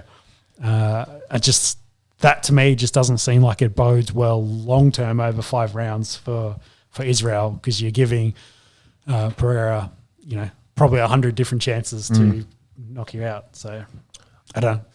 If Izzy shoots for a takedown in the first round, well, I'll be like, okay, it has played into your game plan a little bit. But if he wins again, that's how you win. That's how you become champion. So. Yeah. The other question I wanted to ask you is Alex Pereira versed enough in mixed martial arts to? Well, the answer to that's no, and that's probably my question. Is like, does Israel use that maybe more experience and do the unconventional and go shoot for a takedown, get that man in position and just beat the shit out of him, which would be interesting because I'd be like, well, you kind of shown that you do kind of fear that power, but then do you want to play that silly game where you play it's just a kickboxing match, which the previous 2 times how that went. Yeah. One body decision.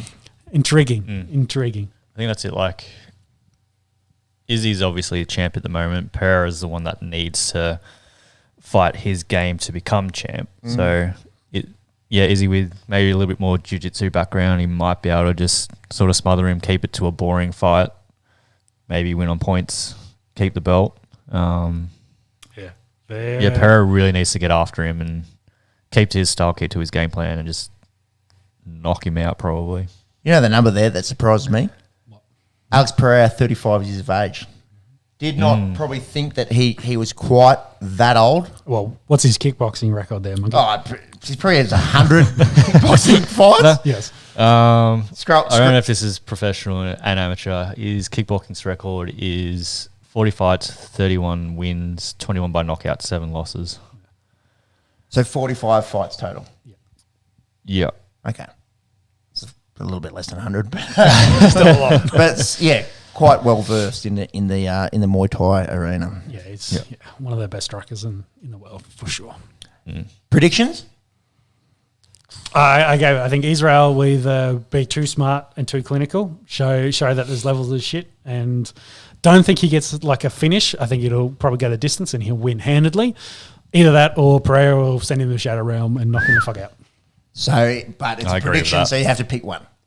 I think Israel winning's probably more likely. Yep. I'm going to go to along those lines. I think Israel has been in the MMA arena longer than Pereira has. Obviously, that mental advantage of the knockout and the 2 kickboxing wins for Pereira. But one of the most deadly strikers in the world. You can't rule out Alex Pereira here, but I think Israel's. I think he's been there and he's done that, and the odds do reflect. I don't think this is going to be a walk in the park by any means for Israel to say. And I don't know, but I'm going to back him in. Yeah, and it'd be interesting to see if Israel kind of maybe goes for a statement kind of win for a guy that's got two big knockouts. Yeah, but he doesn't need a statement.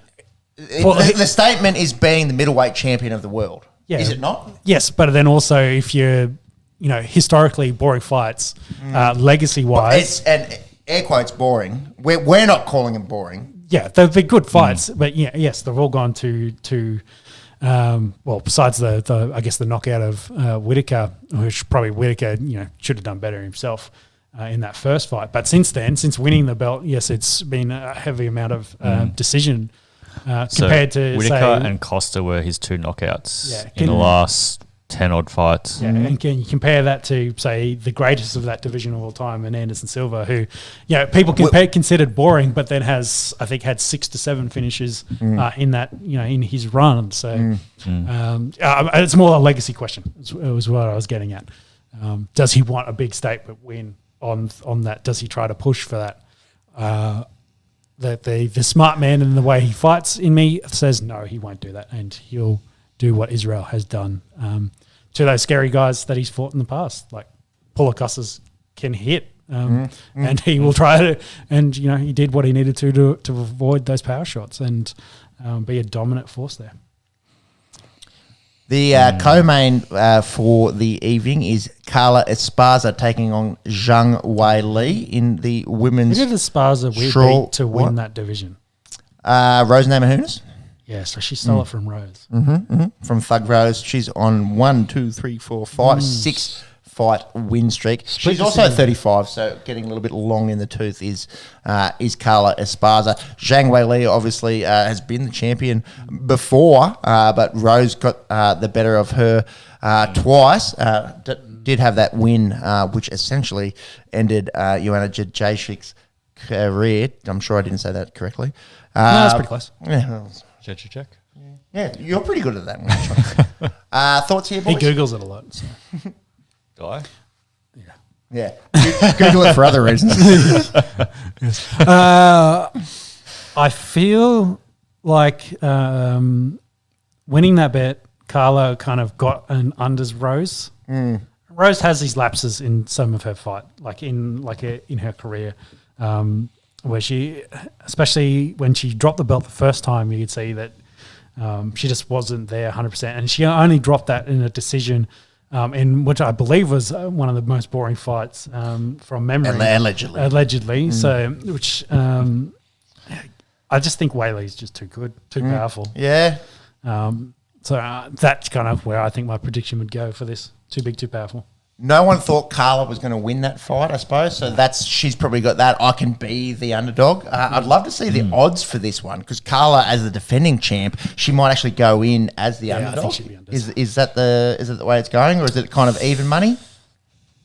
No, yeah, she's well underdog. She's paying $3.73 at the moment. Zhang is paying $1.28. You don't mind that. You're the champ. I'm the underdog. Fuck you. I've got nothing to lose. Oh, big Come get you. Yeah. What else we got on this card, boys? You got Poirier Chandler. That's fun. That's fun, isn't it? That'll be a great fire. fight. Like two guys with unlimited power. Second Star Wars reference. Heavy on the Star Wars references, yeah. When in Rome. When in Tatooine. I think this is potentially a number one contenders fight too. I think it is. Yeah. And Islam, I think there was some back and forth between him and Volk in the media. So it's not confirmed, but it's all but confirmed. No, that Volk Dana. That's what I think Dana wants. Volk and Islam were going back and forth on the socials about signing the contract, and then the report yesterday was Islam's eyeing the winner of this fight as his next opponent, which would mean he wouldn't. Volk. He wouldn't back up and go Perth for Volk. So Islam's scared. We can say that. We're saying? That's not like you said. Yeah. It wasn't me, dude. James It wasn't me. I think it's more. Can I have one more beer? Yeah, I think it's more. It's Islam would want probably more a neutral venue than having to travel to Australia to fight Volk. Yeah, he's the champ. Why should he have to do that? I think and a quick turnaround too. It is February, so he's only just won the belt. 3.5 months. Yeah, so maybe a little break and then try it. So maybe the card is probably what doesn't work. Okay. So I think that fight probably still gets done. Unfortunately, I don't think it ends up being the headline for 84 in Perth. Okay. So coming back to the lightweight rankings, as they are, obviously Islam Makhachev is the champion of that division. If you want to see us discuss that, please check out the clip on our channel. Give us some more love on that clip. We did enjoy that. Yeah, a lot of most of it around weight cutting apparently. Yes. Yeah. Can we just caveat that Islam Makhachev is a very good fighter and obviously deserved. Yeah. I don't think we discredit that. We kind of said that he was living up to the legacy of Khabib and He said he had big shoes to fill, and he did it, and he's very good. But obviously, if him and Volk go at it, we're going to be cheering for Alexander Volkanovski. Yes. Anyways, the fight that we're talking about is Poirier and Chandler. So Poirier is currently 2 in the division. Michael Chandler is 5. Charles Oliveira sits at 1. Lost. But just lost. You'd think winner of this fight goes to 1? Potentially. I think Danish is probably the guy that's... He's 4, Beneil Dariush, coming off the win. He's also quite long in the tooth. Yes, but I think he's in his run at the moment and probably a bit unlucky that the other guys who have already challenged and lost a belt because, Gaethje and Poirier both got choked out by Khabib, and then Chandler got choked out by Oliveira. So they've already had their chances. They've had a shot at the belt and all lost. So yes, new champion though. New matchups to be made, but Dariush is one of the ones where he hasn't really had a shot yet in that comparison. I think likelihood, that Poirier and Chandler, the winner of that against Islam, is a better fight to sell overall anyway. Back to this fight, whoever gets knocked out first is going to lose. Yeah, it's going to be. That's the styles. Yeah. That's not going for 3 rounds. That's what the people will expect. Yeah. Throw the bombs, see who comes out on the other end. Yeah. They both have good wrestling backgrounds. I think that might nullify itself, and we'll just see who gets crazy with it and throws the most weapons out there. Poirier obviously got submitted by Oliveira, so that's a stoppage. Knocked out McGregor, stoppage. Knocked out or TKOs on both those McGregor fights. Went the distance against Dan Hooker, and then submitted by Khabib. So most of his fights, top 5 in the division, yeah. Yeah, and they're all killers, and most of them don't go the distance. And then Chandler had that crazy front kick of Tony Ferguson, the face being rearranged and the memes. The old man face. The old man face, the Easter Island face, if you will. Had that absolute war against Gaethje back at UFC 268. And then in a run before that, TKO, KO, TKO. So you'd expect the unders on this one probably gets a workout. Yes, definitely. The other thing about these two blokes is they're starting to get a little bit old as well. Chandler is 36, Poirier 33. This is still pretty much prime. Where to go from here? If Chandler does lose, he's 36. Does he start thinking about hanging him up? Maybe. Are we looking too far ahead? He's perfect for fun fights though. So he he's fun. You can have fun fights in the lightweight. How many fights has he had in the UFC? 4. So I think he's still got a little bit more to prove. Like I think, not to put anything on Bellator, but he's probably still got a lot more in him, career-wise. He's only been. It's really only 2 years in the UFC, which he has win against Hooker, loss against Oliveira, loss against Gaethje, win against Ferguson. Which is interesting because Hooker is on this card as well. Yes. But he's the last fight. Well, that's a caveat. Let's go. Well, that's not a caveat. That's a segue. To Dan Hooker. He's taking on Claudio Puelles, who I don't really know much about. Do you know much about him? Dan Hooker, I know a little bit about. Obviously, heralds from our side of the planet. Yeah. He's 1-4. Hasn't in had his last 5 fights. He needs to win here. But you have a look at that, killers. Yeah, like Chandler, Poirier, and Arnold and the champion Islam in that group. So, and Allen, who won, defeated Calvin Kattar, but in the featherweight division going down. So yeah, they're all really good fighters. So want to back the Australian, get right the ship a bit. This is another one of these Kiwis. Yes, he trains with Australians. Sorry, City Kickboxing. Yes, we claim him, but yes, he's New Zealander. Definitely a Kiwi. Yeah, he's big time Kiwi. Fuck Kiwis, must be sick of that. Yeah. The funny thing is, well, if you're good, we Americans claim wouldn't know. Like you can just be like, yeah, bro, he's ours, man. The flag's close enough. They wouldn't notice the red. Yeah, Jonah Loma, the best wallaby that ever lived.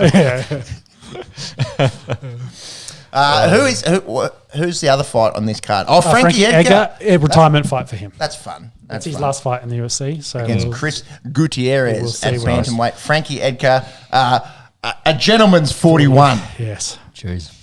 It's old. Yeah. Fucking old. Yeah. So I worry more about his health than anything at the moment because he's had some bad knockouts at the back end of his career. Yeah, and similar in, we're just talking about Hooker, who's 1-4 in his last 5 fights. Same here with Frankie Edgar, 41 years of age. He's nothing to prove. He's 2-6, and that Ortega fight where he got knocked out was his first knockout in the UFC, and he's had 3 since then. Yeah. Yep. So I think it brings up that conversation as well. Like nothing to prove as a fighter. financially, you'd hope is in a good position. These guys love to fucking biff, and that's true. They just that's enjoy why it they so do much. it. Yeah, it's you know, you can say what you like, and you know, we're guys that don't have any experience in any kind of martial art. They're warriors. So Big time. hopefully, you know, doesn't end in another KO for Frankie and gets to go out on a good note. Yeah, I'd love to see Frankie win. I just worry that at this point he's past it. It's old, isn't it? Yeah. Oh well, if you. Monks, do you know anything about this Claudio bloke? Can you give us that age? Where's he from? Yeah, so Peruvian. Peruvian? Yeah, his nicknames are the Prince of Peru or El Nino. Oh, I know. That's been branding on it. No, it's the La Nina. He's the dry. He's a dry. He's the heat. He's bringing in the heat.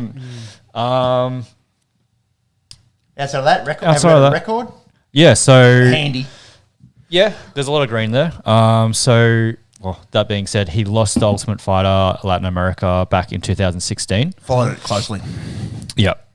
Since then, he's fought in the UFC 5 more times. How many wins? 5 wins? 5 wins. So Handy. He's all wins in the UFC. Most of those, so hasn't been in the UFC for too much. So first 2 fights for 2018, 2019. Then strung a few fights together. Or just fight nights from 2001 to this year. So potentially becoming more active. Potentially will become more of a mainstay in the UFC.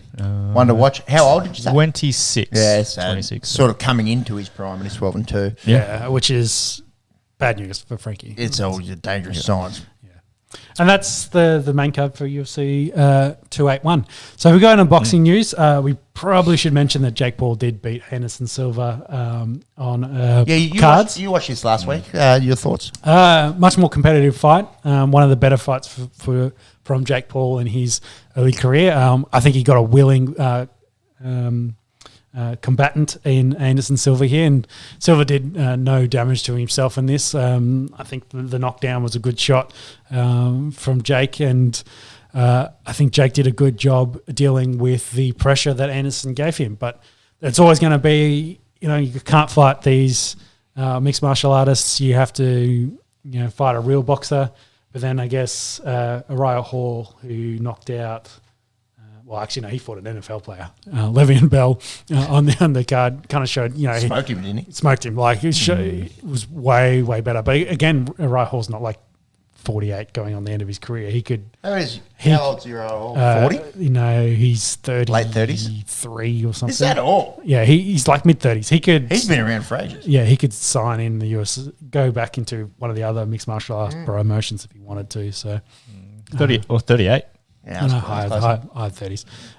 But either way, it's still 10. The difference. I was closer. Still 10 years younger than Anderson Silva. But it was good. It was good to see. And then I think Deji taking on Floyd Mayweather is in a week. So we got that. YouTubers getting paid. Yeah, definitely getting paid. We'll have to see what happens there. Shotty next at Floyd. Yes, yeah. You might have you'll definitely have to reach on the reach. Anyway, he'll have me covered for bank accounts. So I'm gonna go out on a limb and say that one. Yeah. But plenty more YouTube fights to come. Not after the fight. After I starch Floyd Mayweather. Yeah, Australian boxing on the other hand, Hooney got his win. He did defeat a Kiwi. In Kiki Lutali? Yes. Though probably not the statement win that he wanted. Yeah, no knockout. It went the distance. He won comfortably. Pieced him up, but I think he kind of showed the chin that the Kiwi had in this one to deal with all that pressure. Hooney really wanted a big knockout to kind of sell himself into the American market. Yeah, so he's gunning for like a world top 10 kind of fight. He hasn't knocked anyone out for quite a few fights. Yeah. He's young, man. He's 23. Yeah. He's still got a lot ahead of him, but yes, he's still wants to get in that conversation and then, push for one of those big fights with what would you call it, the big four at the moment.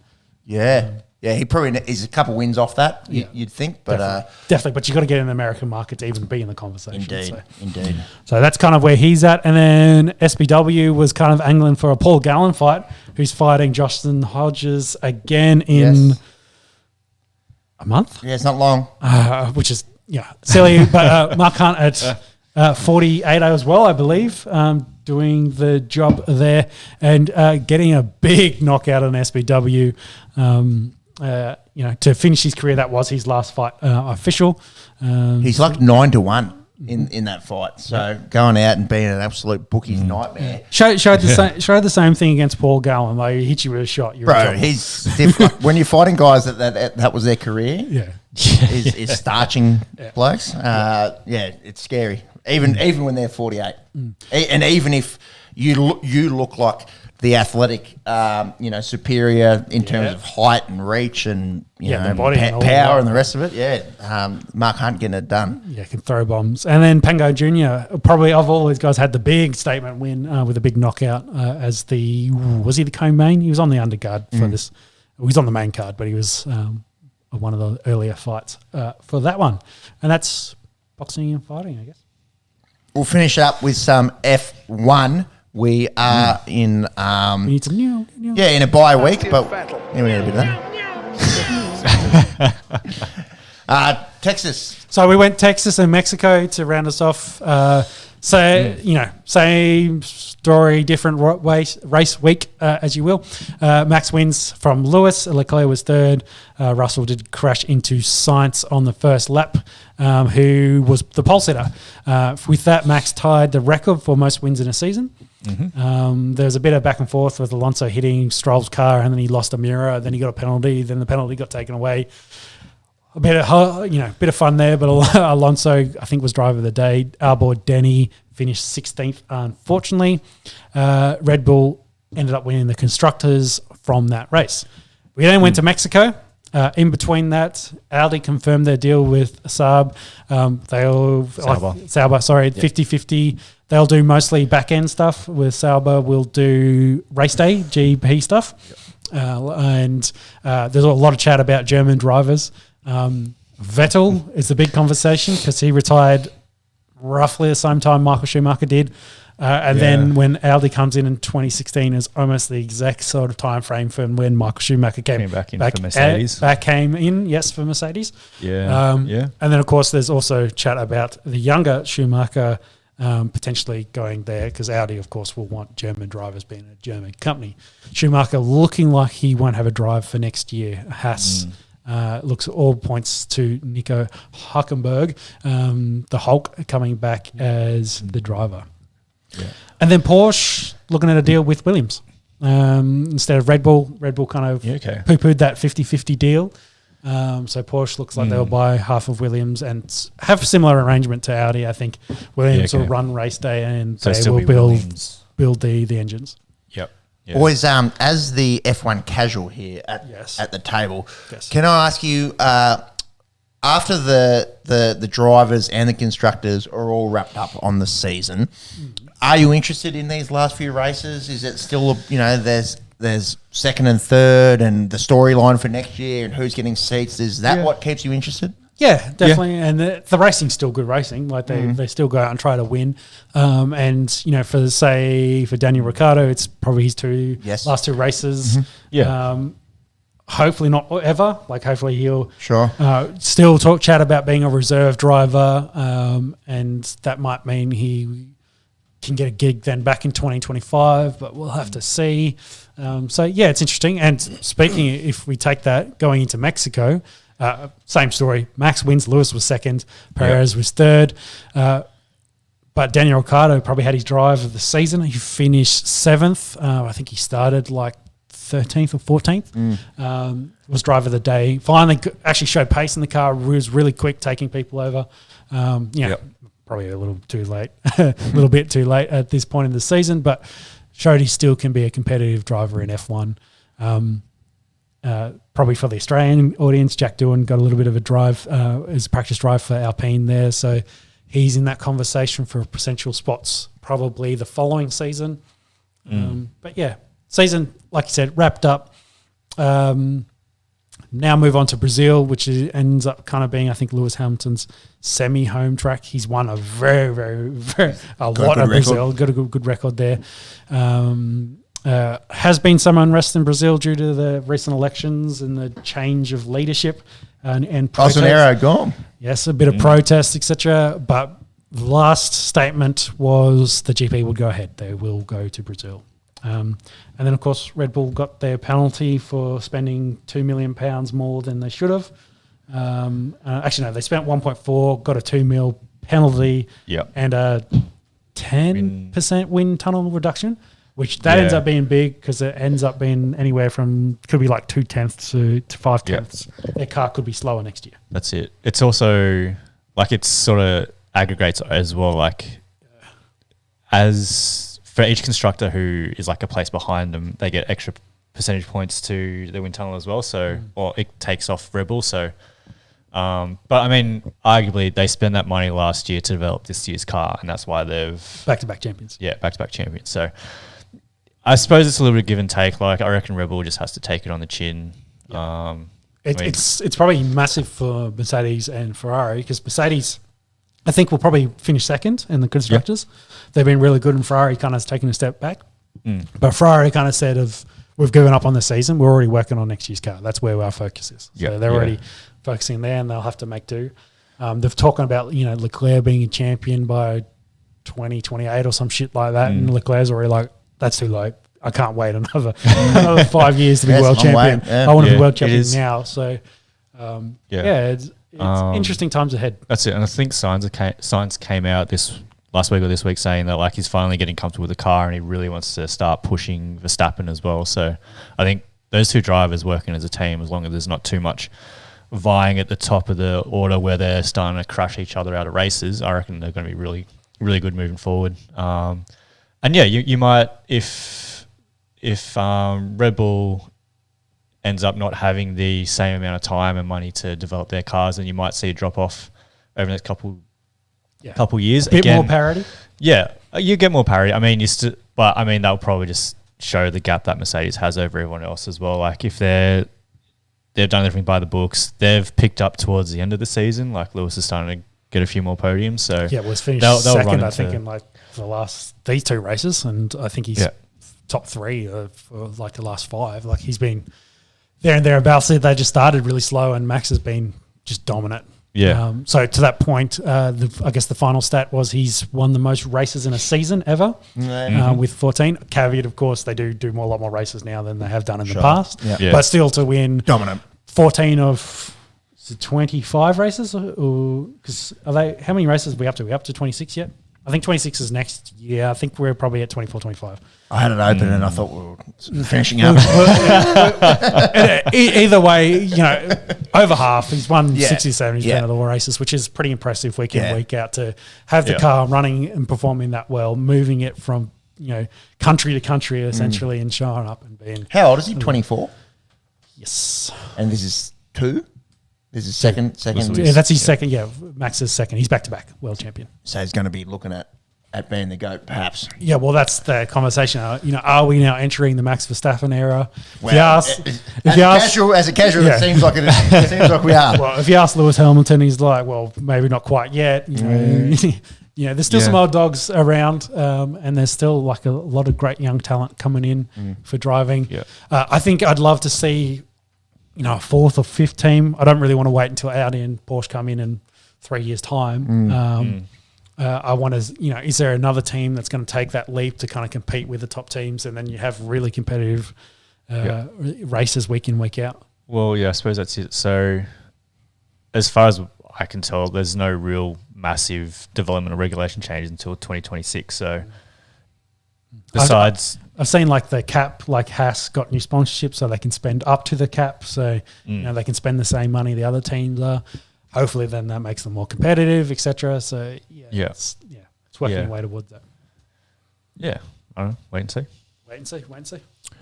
Righto, boys. Thanks for the yarn. Episode 99. Hit me. So close. Got 99 problems. We're going to do an episode 100 next week. Yeah, Yeah. 100 episodes of Dribble. Thank you to anyone that has stuck through this 3 and a bit hours. Just briefly, looks like Pakistan is going to beat Bangladesh. Rizwan and Baba making some runs. Yeah, interesting. 56 from 10. They've had like 23 or 24. They've been counting the dot balls. Yeah. The run rate a little low. They're chasing 128. I think they'll be fine and they'll get there. I wonder if these two are actually taking it easy and playing themselves into a bit of form. See the ball, see ball, hit ball. That's what I'd be doing. Yeah, like that. They're just knocking around, taking it easy. You'd think they'll be fine. Yeah. 10 in hand. 10 in hand, 10 overs to go. They got to go. They got to go about 7.5. Yeah, they got 7 in to get. So yeah. Should Deals do it, but they'll be fine. I don't know. They'll be where Australia is not, and that is playing semi-final cricket. Next week, we're going to obviously have that big UFC 281 card. We'll be talking about that. We'll be talking cricket semi-finals and previewing the final, I think. Yeah. Is that Sunday? Can you check? Is it Sunday or Saturday? Maybe we'll be talking about the final. Rugby League World Cup, that'll be getting to the pointy end. Obviously, we've got the NFL, NBA, and a World Cup preview in terms of the soccer. Australia's going to win it all. It's all right. Yeah, 101 or better. That's another one of those markets. I think the $10 teams off the top of the head are Argentina, Brazil, England, Croatia. No, I don't think Croatia. There's about 6 anyway that are about $10. The rest are 101 on Better. And that final, is it Saturday or Sunday? 13th? Sunday. Yeah. Sunday night, so we'll miss that. We'll preview. We'll preview and we'll talk about the semis. Thank you to anyone that has tuned in. Hope you're having a good week. If you're listening to this on the Spotify or on the Apple podcast, please check out our social medias. We are on Instagram, Facebook, and Twitter. And that's that for today. We'll see you next week. See you next week. Goodbye. Bye. Bye.